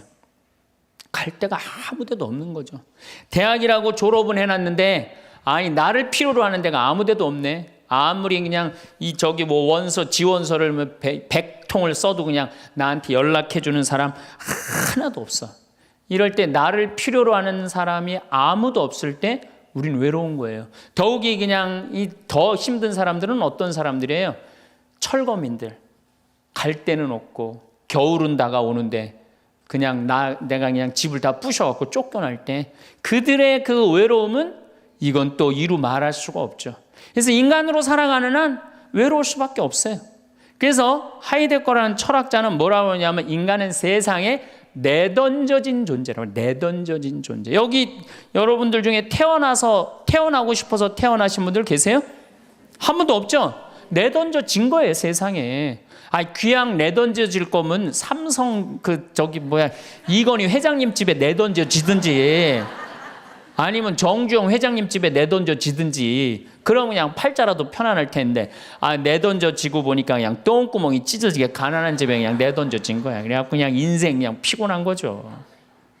그리고 귀양 태어날 거면은 장동건이나 고소영 씨처럼 얼굴이 잘생기거나 이쁘게라도 태어나면은 얼굴로라도 먹고 사는데 또 가난한 집에 내던져졌는데 얼굴은 또 씹다 뱉은 수제비 같이 생겨버렸네. 요즘은 그냥 막 텔레비전 막 이런 시대 아니에요. 그래갖고 그냥 키 크고 잘생기고 막 이런 거에 그냥 뭐든지 그냥 사람들이 그냥 눈이 멀어 있잖아요. 근데 그냥 생긴 건 씹다 뱉은 수제비 같이 그냥 이렇게 살아가는 사람들은 인생을 힘들게 살아갈 수밖에 없다는 거. 그런데 그런 사람들이 95%가 그렇다는 거예요. 95%. 저나 여러분이나 내가 항상 하는 얘기지만 내 얼굴 이거 씹다 뱉은 수제비 같이 생겨갖고 이거 얼굴로 먹고 살기는 틀린 거죠. 다 평범하게 태어나는 거죠. 또 우리 언제 외로워요? 말이 안 통할 때 외로워요. 남편하고 말이 안 통할 때, 자식하고 말이 안 통할 때, 특별히 가족 간에 말이 안 통할 때 참 외로워요. 제가 미국에 강의를 한 2년 동안 이렇게 쭉 다녀보니까 깜짝 놀라는 일이 있어요. 엄마 아빠는 영어를 못하고 애들은 영어만 하는 거예요. 그러니까 애들은 그냥 막 영어를 너무너무 잘하고 애들 하는 말을 엄마 아빠가 못 알아듣는 거예요. 그러니까 엄마 아빠하고 말이 안 통하는 거 애들하고 기본적인 거 밥 먹어라 학교 갔다 와라 이거 외에는 말이 안 통하는 애들이 참 많더라고요. 정말로 그건 이제 점점 외로워지는 거죠. 우리 생태마을에 교감 선생님이 3개 국어를 해요. 생태학교라는 걸 운영하거든요. 3월 달부터 12월 달까지 우리 농사 짓고 기숙사 생활하고 생태 영성 배우고 이런 생태학교를 운영하는 이제 교감 선생님이 미국에서 스카웃을 해왔어요. 스카웃을 해왔는데 이 교감 선생님 아들이 미국 컬럼비아 대학 4년 장학생이에요. 미국에서 태어난 거죠. 나도 한번 만나봤는데 애가 굉장히 괜찮아요. 근데 애가 이제 아버지 생일날 카드를 보낸 거예요. 한글을 배워서 삐뚤삐뚤한 글씨를 써갖고 편지를 보냈는데 딱 3줄 보냈어요. 아버지 사랑합니다. 아버지 생일 축하합니다. 그리고 맨 끝에 뭐라고 썼느냐면은 네 아들 윤진이가 이렇게 해서 보냈더라고요. 말이 안 통하는 거지. 말이 안 통하는 거지. 한국에서 보면은 그런데 이게 미국 사회에서만 서로 말이 안 통하는 게 아니야. 한국에서도 퇴근을 했는데 부인이 남편을 투명인간 취급하는 부인들 많아요. 들어오거나 말거나 말도 안 하고 그냥 밥 차려놨으니까 먹으라고 그러고 사람 그냥 투명인간 취급하는 경우 많죠. 그렇죠? 자식들도 집에 와서 엄마 아버지한테 다소곳하게 하지 않고 자기 방에 쑥 들어가고 하루 종일 한 가족이 집에 살면서 5분 이상 대화를 안 한다는 거 아니에요. 이게 말이 안 통하니 이 집이 외롭겠어요? 안 외롭겠어요? 모이면 하루에 있었던 일 얘기하고 서로 그냥 다정하게 대화를 나눠야 되는데 우리가 지금 말이 안 통해 서로. 그 외로울 수밖에 없죠. 또 언제 외로워요? 이게 이제 저하고 여러분들하고 공통적으로 느끼는 거예요. 늙어가는 걸 느낄 때. 내가 뭔가 하나씩 뺏겨가는 걸 느낄 때 그때 외로워요. 내 젊음이 하나하나 떨어져 가는구나. 제가 굉장히 눈이 좋았어요. 1.5, 어떨 땐 2.0까지 나왔어요. 근데 요즘 핸드폰에 메시지가 오면은 일단은 내가 인상을 써요. 인상을 쓰고 이렇게 멀리 보기 시작해. 안 보이는 거 글자가. 심지어는 내 동창들은요 돋보기를 쓰는 동창들도 있어요. 벌써. 그래서 너 왜 돋보기를 쓰냐고 하니까 노안이 와갖고 신문이 안 보이는 거예요. 그 돋보기를 쓰고 있는 동창을 보면요 슬프더라고요. 늙어가니까. 제가 젊었을 때 몸에 테스토스테론이 흘러 넘쳤어요. 진짜 남자다웠어요. 그래갖고 내가 눈물이라고는 한 방울도 안 흘렸어요. 얼마나 눈물을 안 흘리냐면 고등학교 2학년 때 우리 어머니 아버지가 내가 신학교 들어가기 전까지는 성당에 안 다니셨어요.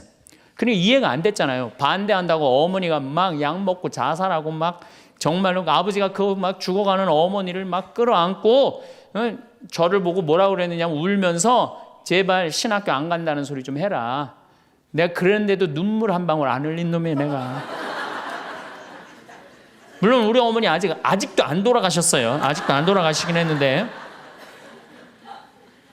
그런데 내가 나이가 46인데 이상한 일이 벌어졌어요. 내 몸에서 이제 테스토스테론은 안 나오고 남성 호르몬은 안 나오고 에스트로겐, 여성 호르몬이 나오는 모양인 것 같아요. 지난 2월 달에 우리 김연아 선수가 동계올림픽 금메달 땄잖아요. 따갖고 그냥 더욱이 또 우리 세례 받았잖아. 근데 내 딸이 그냥 금메달 따갖고 그냥 동해물가 올라가는데 그냥 그 묵주 반지가 딱 보이는데 눈물 한 방울 딱 떨어지는데, 아니 김연아 선수 눈물 한 방울 떨어지는데 왜 내 눈에서 눈물 10방울이 떨어져? 자동이야 자동. 요즘은 그냥 텔레비전에서 슬픈 것만 봐도 어떻게 돼요? 눈물이 뚝뚝 떨어져요. 내가 이제 늙어가고 있는 거예요. 네. 내 몸에서 이제 여성 호르몬이 나와갖고 자꾸 감성적으로 되는 거예요. 감성적으로. 반대로 여자들은 몸에서 이제 에스트로겐은 안 나오고 테스토스테론이 나와요. 남성 호르몬이 나와요.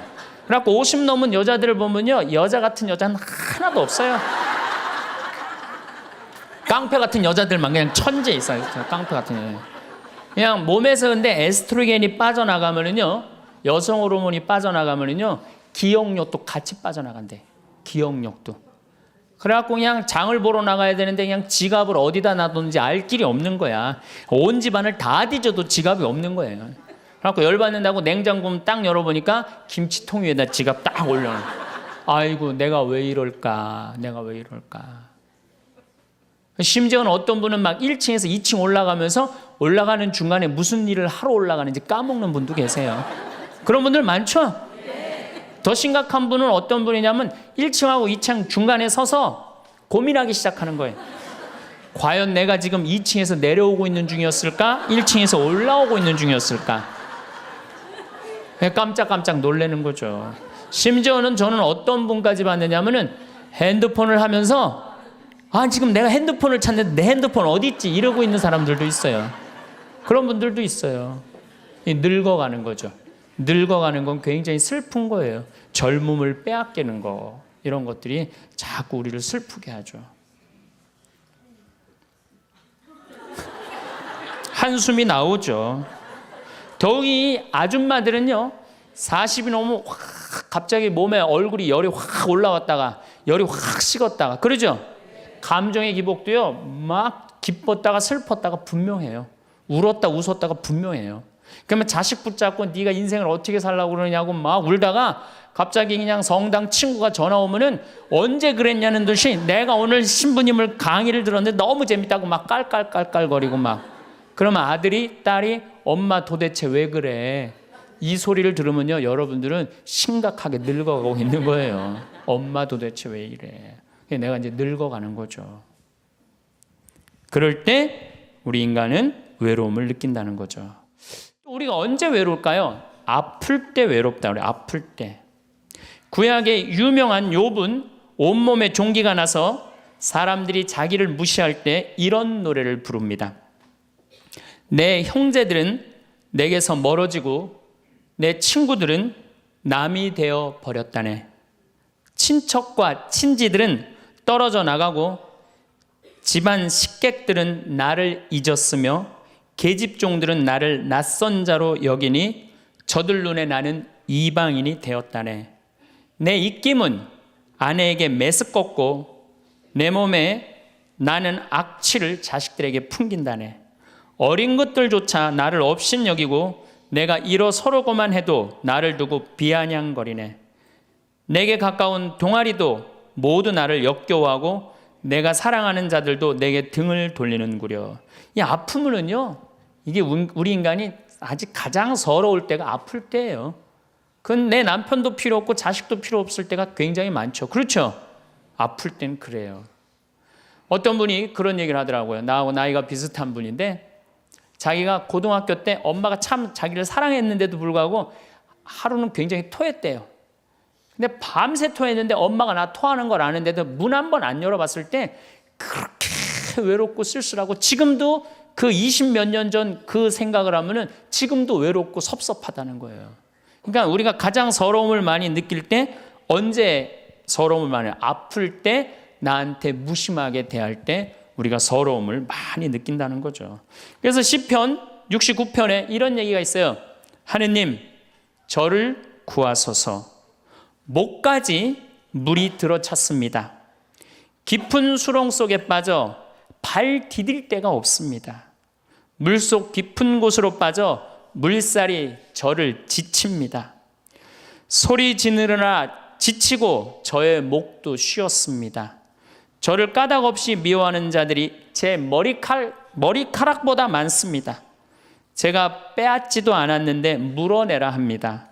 저는 제 형제들에게 남이 되었고 제 어머니의 소생들에게 이방인이 되었습니다. 물살이 저를 지치지 못하고 깊은 물이 저를 집어삼키지 못하며 심연이 저를 삼켜 그 입을 다물지 못하게 하소서. 인간은 이렇게 누구나 다 힘들고 외롭다는 거예요. 하다못해 같은 이불을 덮고 사는 남편도 내 마음 몰라주고 나 비난하고 몰아세울 때 우리는 외롭고 고독해서 극단적인 방법을 선택하기도 해요. 여러분들 어때요? 우리 여기 자매님들 많으신데 남편 생일에 미역국 끓여주고 자식 생일에 미역국 끓여주고 시부모 생일에 미역국 다 끓여줬어. 근데 정작 내 생일을 미역국 끓여주는 사람 있어요? 네, 없죠? 그래도 내 생일인데 그래도 그냥 생일이니까 그냥 미역국 자기가 이제 끓이는 거야. 근데 아무도 몰라. 미역국 왜 끓였어? 그리고 앉아서 먹는데 그냥 그 미역국을 떠서 먹는데 눈물이 뚝뚝 미역국에 떨어져요? 안 떨어져요? 아무도 나를 몰라줄 때. 그래서 외로움을 많이 느끼는 분들이 여성 주부들이 많이 느낀대요.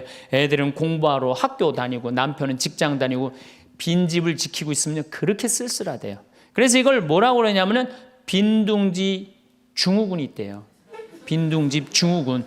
빈둥지에서 그냥 혼자 그냥 굉장히 그러니까 40대 50대 주부 우울증이 그렇게 많은 거예요. 네, 그분들이. 그런데 놀랍게도 독신으로 사는 여성보다는 결혼한 여성이 더 외롭대요. 독신으로 사는 혼자 사는 여자는 자기가 처음부터 외로울 거라고 생각을 하고 혼자 그냥 미역국 끓여 먹으면 당연하게 생각을 하는 거야. 근데 결혼한 사람은 바라는 게 많잖아요. 근데 남이 안 해주면 더 외로운 거야. 근데 놀랍게도 더 놀라운 건 뭐냐? 40대 자살률을 보면은 여자보다도 남자가 3배 더 많이 죽는데요. 그러니까 여러분들보다 누가 더 많이 외로움을 탄다고 생각하시면 돼요? 남자가 더 많이 탄다고 생각하면 돼요. 이 인간이 다 외로운 거야. 어떻게 보면 다 불쌍해. 여기 있는 분들 한 분 한 분 예수님 오면 다 안아줄 거야. 너 그동안 외로웠구나. 내가 안아주마. 다 그럴 거예요. 여기서는 웃고 있지만 막상 돌아가서 집에 가보면 눈물을 흘리는 분들 많을 거라는 얘기죠. 저는 외로울 것 같아요? 안 외로울 것 같아요? 저도 외로워요.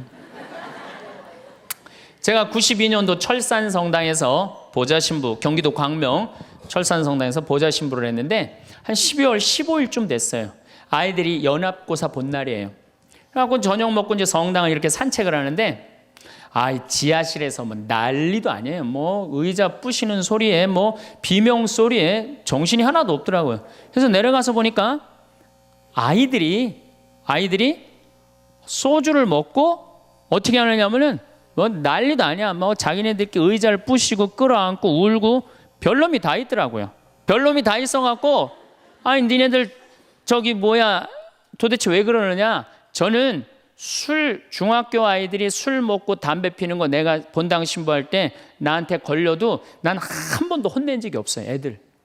왜 혼낸 적이 없냐면 내가 중고등학교 때 술 담배 다 했거든. 뭘 혼을 내. 그래서 야 니네들 사제관에 좀 올라와 봐라. 신부님이 혼내지 않고 사제관으로 올라오라고 그랬고 딱 앉혔어요. 한 15명을 남자 여자 다 앉아갖고 니네들 도대체 무슨 일 때문에 이렇게 술을 먹고 성당 기물을 부시냐 얘기를 좀 해봐라. 그랬더니 마침 그 아이 중에 한 아이가 엄마 아빠가 이혼을 한 거야. 자기네들끼리 위로해 준다고 마침 시험도 끝나고 소주를 지금이야 18도 19도지만 그때는 24도짜리 소도 아니에요. 중학교 3학년 애들이 그거 먹고 그냥 필름이 끊어진 거죠. 그래갖고 이제 앉혀갖고 그냥 귀양 나온 얘기니 니네들 인생을 한번 얘기를 해봐라. 이제까지 살아온 거. 그랬더니 애들이 그냥 15년, 16년 살아온 인생 그냥 나름대로 그냥 쫙 밤 12시가 넘은 거예요. 예, 그래갖고 오늘은 너무 늦었으니까 니네들 귀양 이렇게 술이 취했으니 집에 가지 말고 신부님 집에서 자라. 사족안에서 15명 다 집으로 전화해라. 만약에 엄마 아빠가 뭐라고 의심을 하면 나를 바꿔줘라. 그래갖고 내가 몇몇은 내 통화를 해갖고 내가 오늘 재울 테니까 걱정하지 말라고.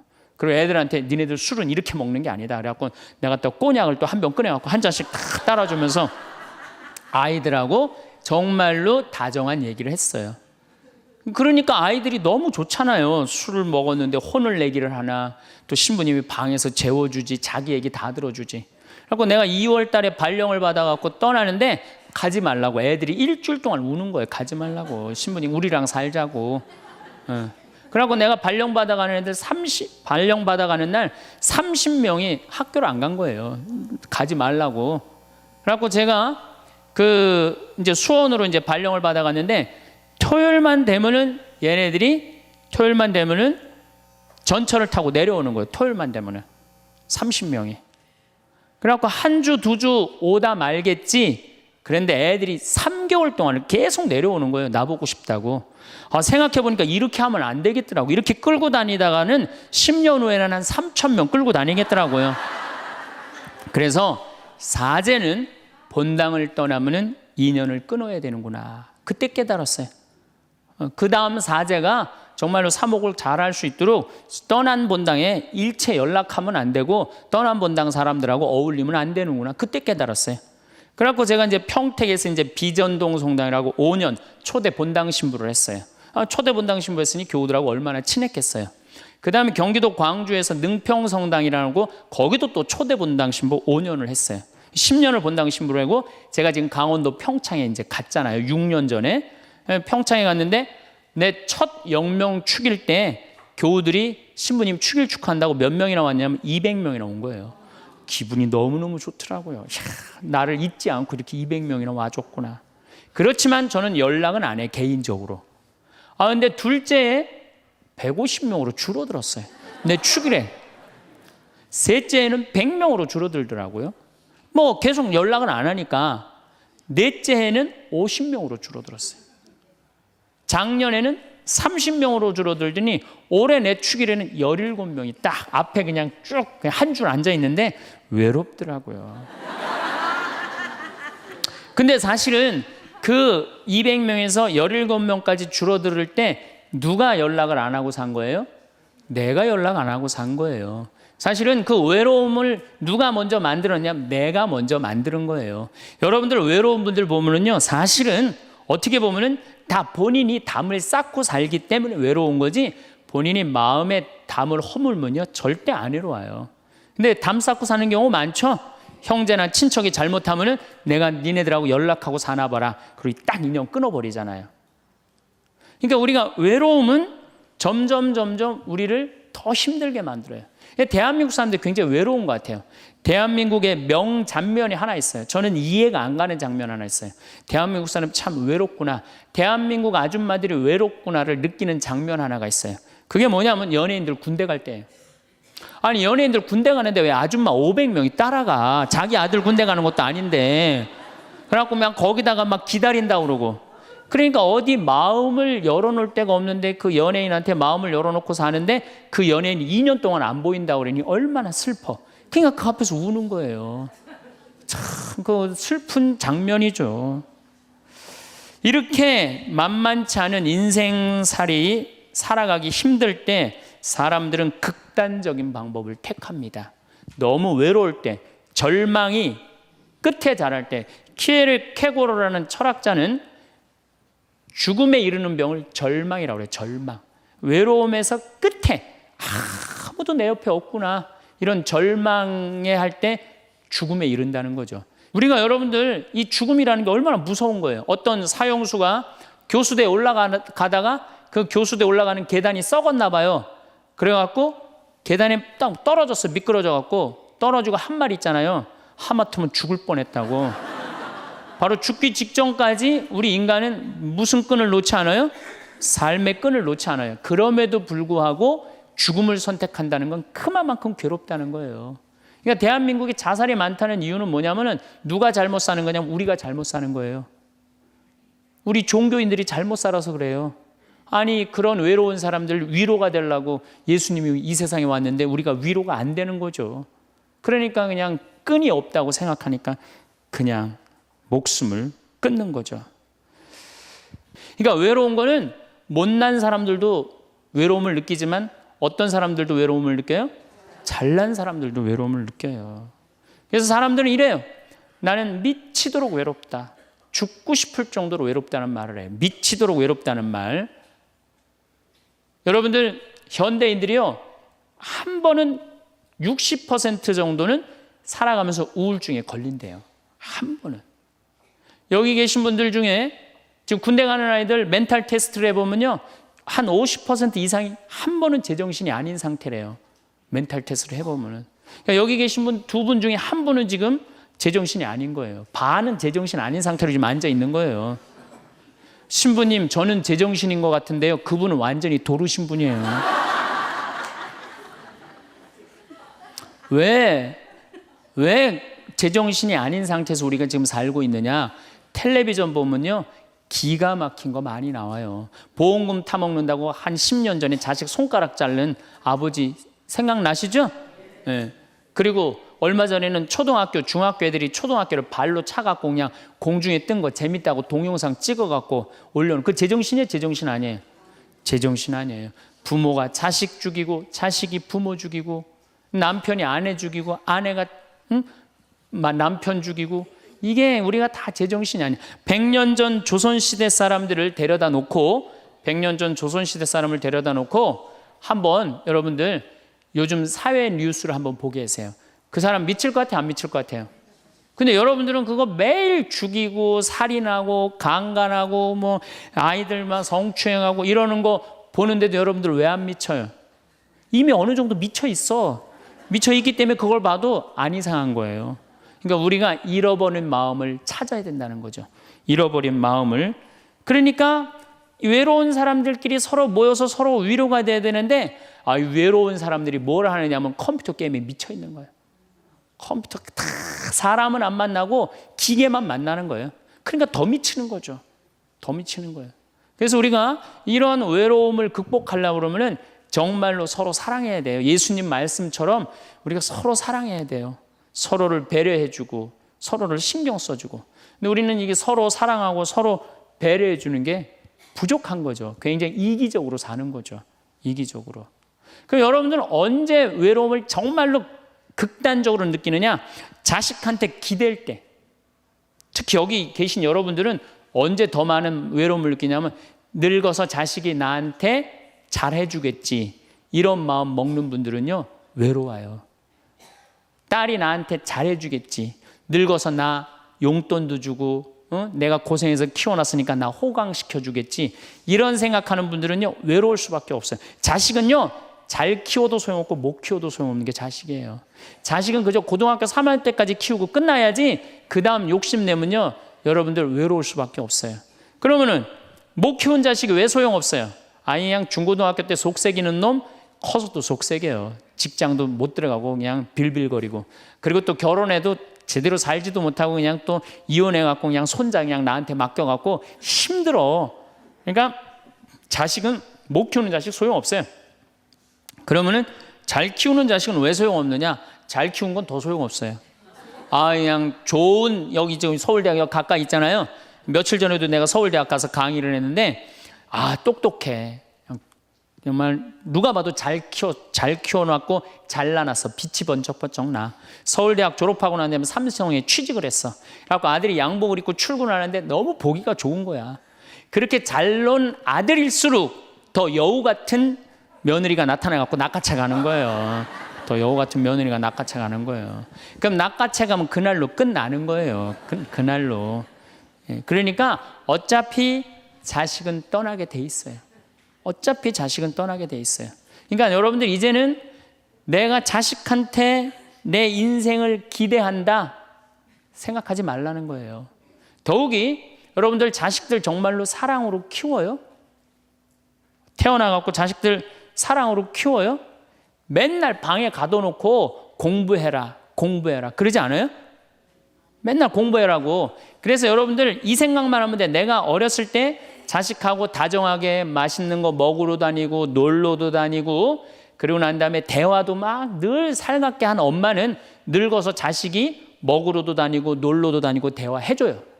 근데 어렸을 때 그냥 방에만 가둬놓고 매일 그냥 공부만 시키고 학원에 그냥 계속 가둬갖고 공부만 시킨 부모님들은 늙어서 자식이 어떻게 할 것 같아요? 방에 가둬놓고 밥만 먹이는 거, 밥만.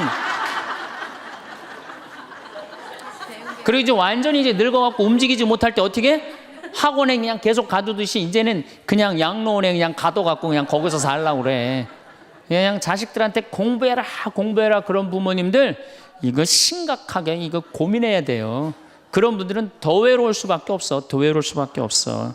그러니까 보통 이제 초등학교 이제 1학년, 2학년 애들이 막 너무 6, 7살까지는 이쁘다가 초등학교 들어가면 막 공부를 안 하고 그러면요. 애들한테 엄마가 막 폭언을 하기 시작해요. 폭언을 하기 시작해요. 그래갖고 성적표를 받아왔는데 40점, 50점 이렇게 받아오면은 애들한테 그래요. 너 밥이 넘어가냐고. 어? 네가 잠이 오냐고. 너 지금 텔레비 봐야 되느냐고. 어? 그래갖고 그냥 보통 공부 못하는 애들이요. 성격이 느긋한 애들이 공부 못해요. 내일 시험이라도 걱정 안 하고 느긋하게 있는 애들이 공부 못하는 거예요. 그렇죠? 그럼 그거 보고 있으면 엄마가 불이 나요, 안 나요? 그래서 느긋한 성격 가진 애를 그냥 괴롭히기 시작해. 욕을 해대는 거야. 초등학교 6년 욕을 한단 말이야. 그럼 애가 6년 지나가면 성격이 삐뚤어져요. 아, 공부 못해도 우리 아들 착하다, 우리 딸 예쁘다, 우리 아들 성격 좋다. 그러면 6학년 때까지 성격 안 삐뚤어지거든요. 근데 6년 내내 엄마가 욕을 하는 거야. 너 같은 인간이 밥을 내가 너를 놓은 게 내가 너 놓고 미역국 먹은 게 내가 후회된다 막 이러니 6년 동안 애가 그냥 삐뚤어지는 거야. 이제 중학교 올라가면 더 삐뚤어지는 거죠. 중학교 올라가면 엄마가 더 극단적으로 아이하고 싸우는 거예요. 그러니까 중학교 되면 애가 엄마랑 같이 있고 싶지 않은 거예요. 그래서 어디 좀 놀러 가자 그래도 어떻게 엄마 아빠나 갔다 오라고. 외로울 수밖에 없는 거죠. 고등학교까지 되면은 완전히 빗나가게 되면 심한 아이들은 어떤 경우도 있느냐면요. 정신질환까지 앓는 아이들도 있어요. 심한 경우는. 그래서 보통 엄마들이 어느 정도로 우리가 정말로 한심하냐 하면은 이제 자기 아이가 태어나면은 꿈에 부풀어 있는 거예요. 자기 아이가 천재인 줄 아는 거, 천재. 그래갖고 막 엄마, 아빠 그럼 막 천재가 말하는 것 같은 거야. 막 1살, 2살짜리. 그래갖고 내 아들 천재, 내 딸 천재라고 우유를 먹여도 아인슈타인만 먹여요. 천재 먹으라고. 아인슈타인 우유만 먹는 거야. 애가 그냥. 그래갖고 그냥 초등학교 들어갔는데 이놈이 천재인 줄 알았더니 섞어놓으니까 아인슈타인 정도는 아닌 것 같아. 그래서 우유를 바꿉니다. 서울 우유로 바꾸는 거야. 서울 우유로. 그래서 서울대학은 가라고 서울로 바꾸는 거예요. 6년 동안 서울에 죽으라고 먹였어. 근데 중학교 올라갔더니 이게 컴퓨터 게임에 빠지기 시작하네. 그래갖고 그냥 성적이 보니까 이거 뭐 아닌 것 같아. 그래서 엄마가 마음을 또 바꿔. 연세 우유로 바꿔. 연세 우유로. 고등학교 들어가 보니까 이건 뭐 진짜 아니야. 그래갖고 그래도 엄마가 포기를 못하고 무슨 우유를 먹이냐면 건국 우유를 먹어요. 건국 우유를. 근데 사실은 이 우유까지는 괜찮아요. 건국 우유까지 서울에 있는 학교에 가면요. 서울대학이에요. 이 지방에 다 가거든요. 고등학교 3학년 때는 이건 건국 우유도 안 될 것 같아. 그래갖고 그냥 최종적으로 정말로 애절한 마음으로 먹이는 우유가 뭔지 아세요? 저지방 우유예요. 저지방 우유. 지방대학은 가지 말아라. 여러분들 얼마 전에 어떤 아이가 자기는 예술고등학교 가고 싶은데 엄마 아빠가 판검사 되라고 어떻게 애를 괴롭힌 거예요. 그러니까 애가 그냥 불을 질러갖고 엄마 아빠 여동생 할머니까지 다 죽었잖아요. 그러니까 여러분들 자식을 정말로 사랑으로 키우느냐 욕심으로 키우느냐 이거 반성해야 돼요. 그렇게 애를 힘들게 키우는데 여러분들 노년이 풍요롭겠어요? 사랑이 없는 거예요. 사랑이. 정말 안타깝죠. 그래서 우리들이 그 아이들이 자기가 능력이 자꾸 깨져가는 걸 느낄 때 우리는 쓸쓸하고 외롭다는 거죠. 그때 누가 위로가 돼야 돼? 엄마들이 위로가 돼. 우리 아들 괜찮아. 정말 착하고 하느님 찬양하고 하느님 사랑하고 매일매일 성실하면 살면 돼. 그걸 전해줄 때 여러분들 노년은 안 외로워요. 너 같은 걸 내가 낳았으니 이 웬수야, 밥이 넘어가느냐? 이런 분들은 외로울 수밖에 없어요. 오늘도 황창현 신부님의 행복 특강 잘 들으셨나요? 이어서 나이 들수록 들으면 도움이 되는 지혜의 말씀을 들려드리겠습니다. 알지 못하면서 아는 채 하는 것은 병이다. 자신이 알지 못하는 바가 있음을 아는 이가 가장 현명하다. 나를 함부로 하는 사람을 물처럼 흘려보내야 한다. 건강하지 못한 관계를 끊어라. 현명하게 싸우는 사람은 화내지 않는다. 현명하게 이기는 사람은 싸우지 않는다. 절대로 적을 만들지 말라. 남과 다투는 것은 손해다. 아무리 똑똑하고 능력이 있더라도 인간관계가 나빠서 실패한 사람이 많다. 어떤 상황에서는 유연하게 대처하는 방법을 익혀야 한다. 굳이 싸워서 적을 만들지 말아라. 성인은 다투지 않는다. 머지않아 밝혀질 거짓말로 남을 회유하며 사는 사람이 너무 많다. 남의 비위를 맞추는 것이 최고의 미덕인 줄 아는 어리석은 사람이 흔하다. 그러나 곧 신뢰를 잃고 사람들 사이에 설 수 없게 된다. 진실한 말은 즐거움을 주지 못한다. 즐거움을 주는 말은 결코 진실되지 못한다. 알면서도 겸손한 것이 최상이고 모르면서도 나서는 것은 병이다. 그것이 병임을 알기에 성인에게는 병이 없다. 자기 자신을 이겨라. 쉬운 일에는 반드시 어려움이 많다. 온갖 유혹과 비겁함이 내 마음을 흔든다. 옳지 못한 선택이 지름길 같이 보일 때도 있다.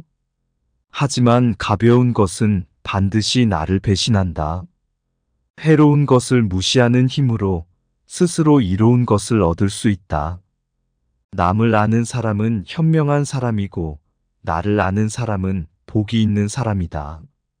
남을 이기는 자는 힘이 강한 자이며 나를 이기는 사람은 굳건한 자이다. 잘 싸우는 자는 노하지 않고 잘 이기는 자는 싸우지 않는다.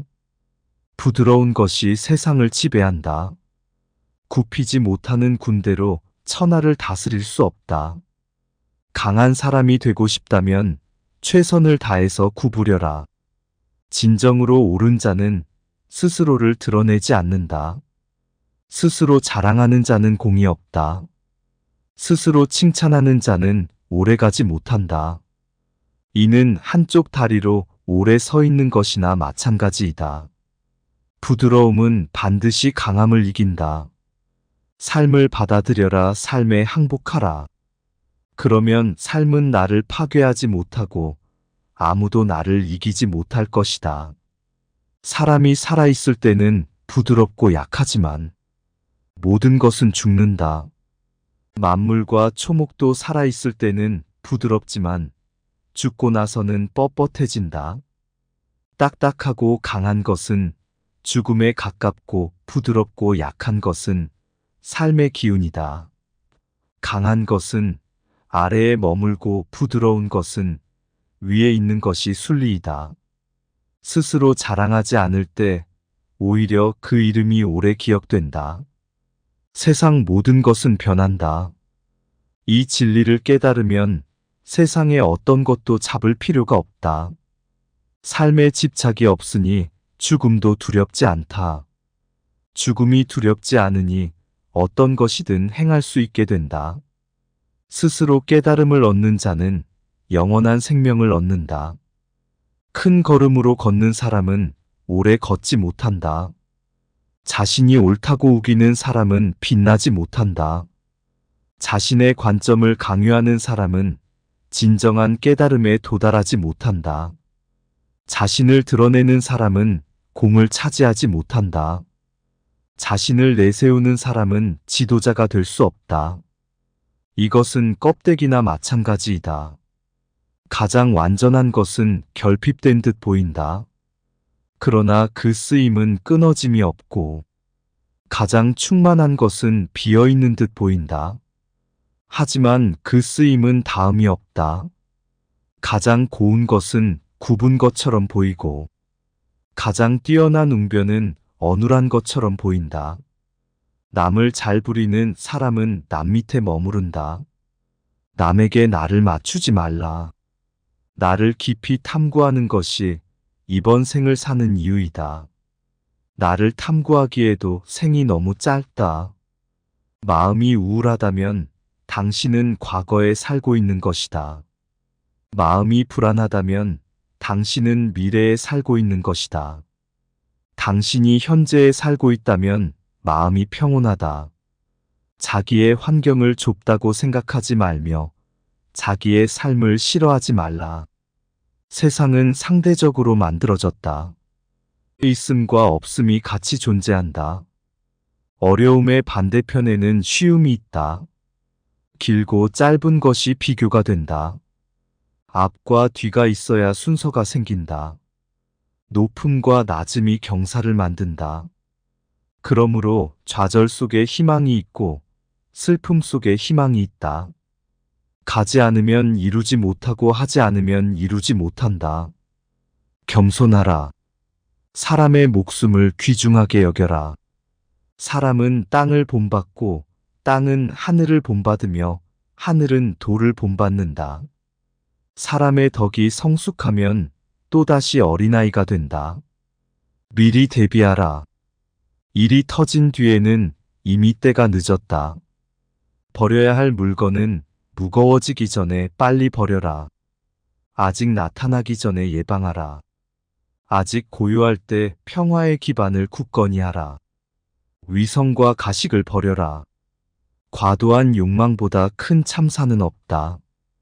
불만족보다 큰 죄는 없다. 탐욕보다 큰 재앙은 없다. 물처럼 살아라. 최고의 처세술은 물의 모양을 본받는 것이다.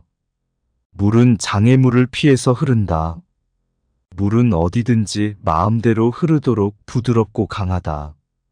물은 꼭 필요하고 무엇보다 강하다.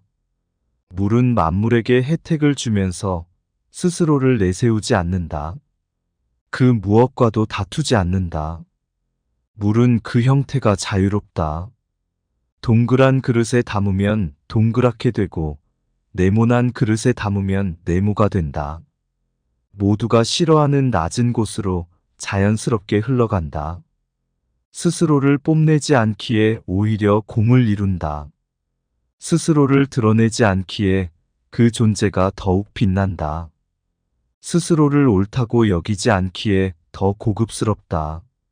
스스로 자랑하지 않기 때문에 그 이름이 오래도록 기억된다.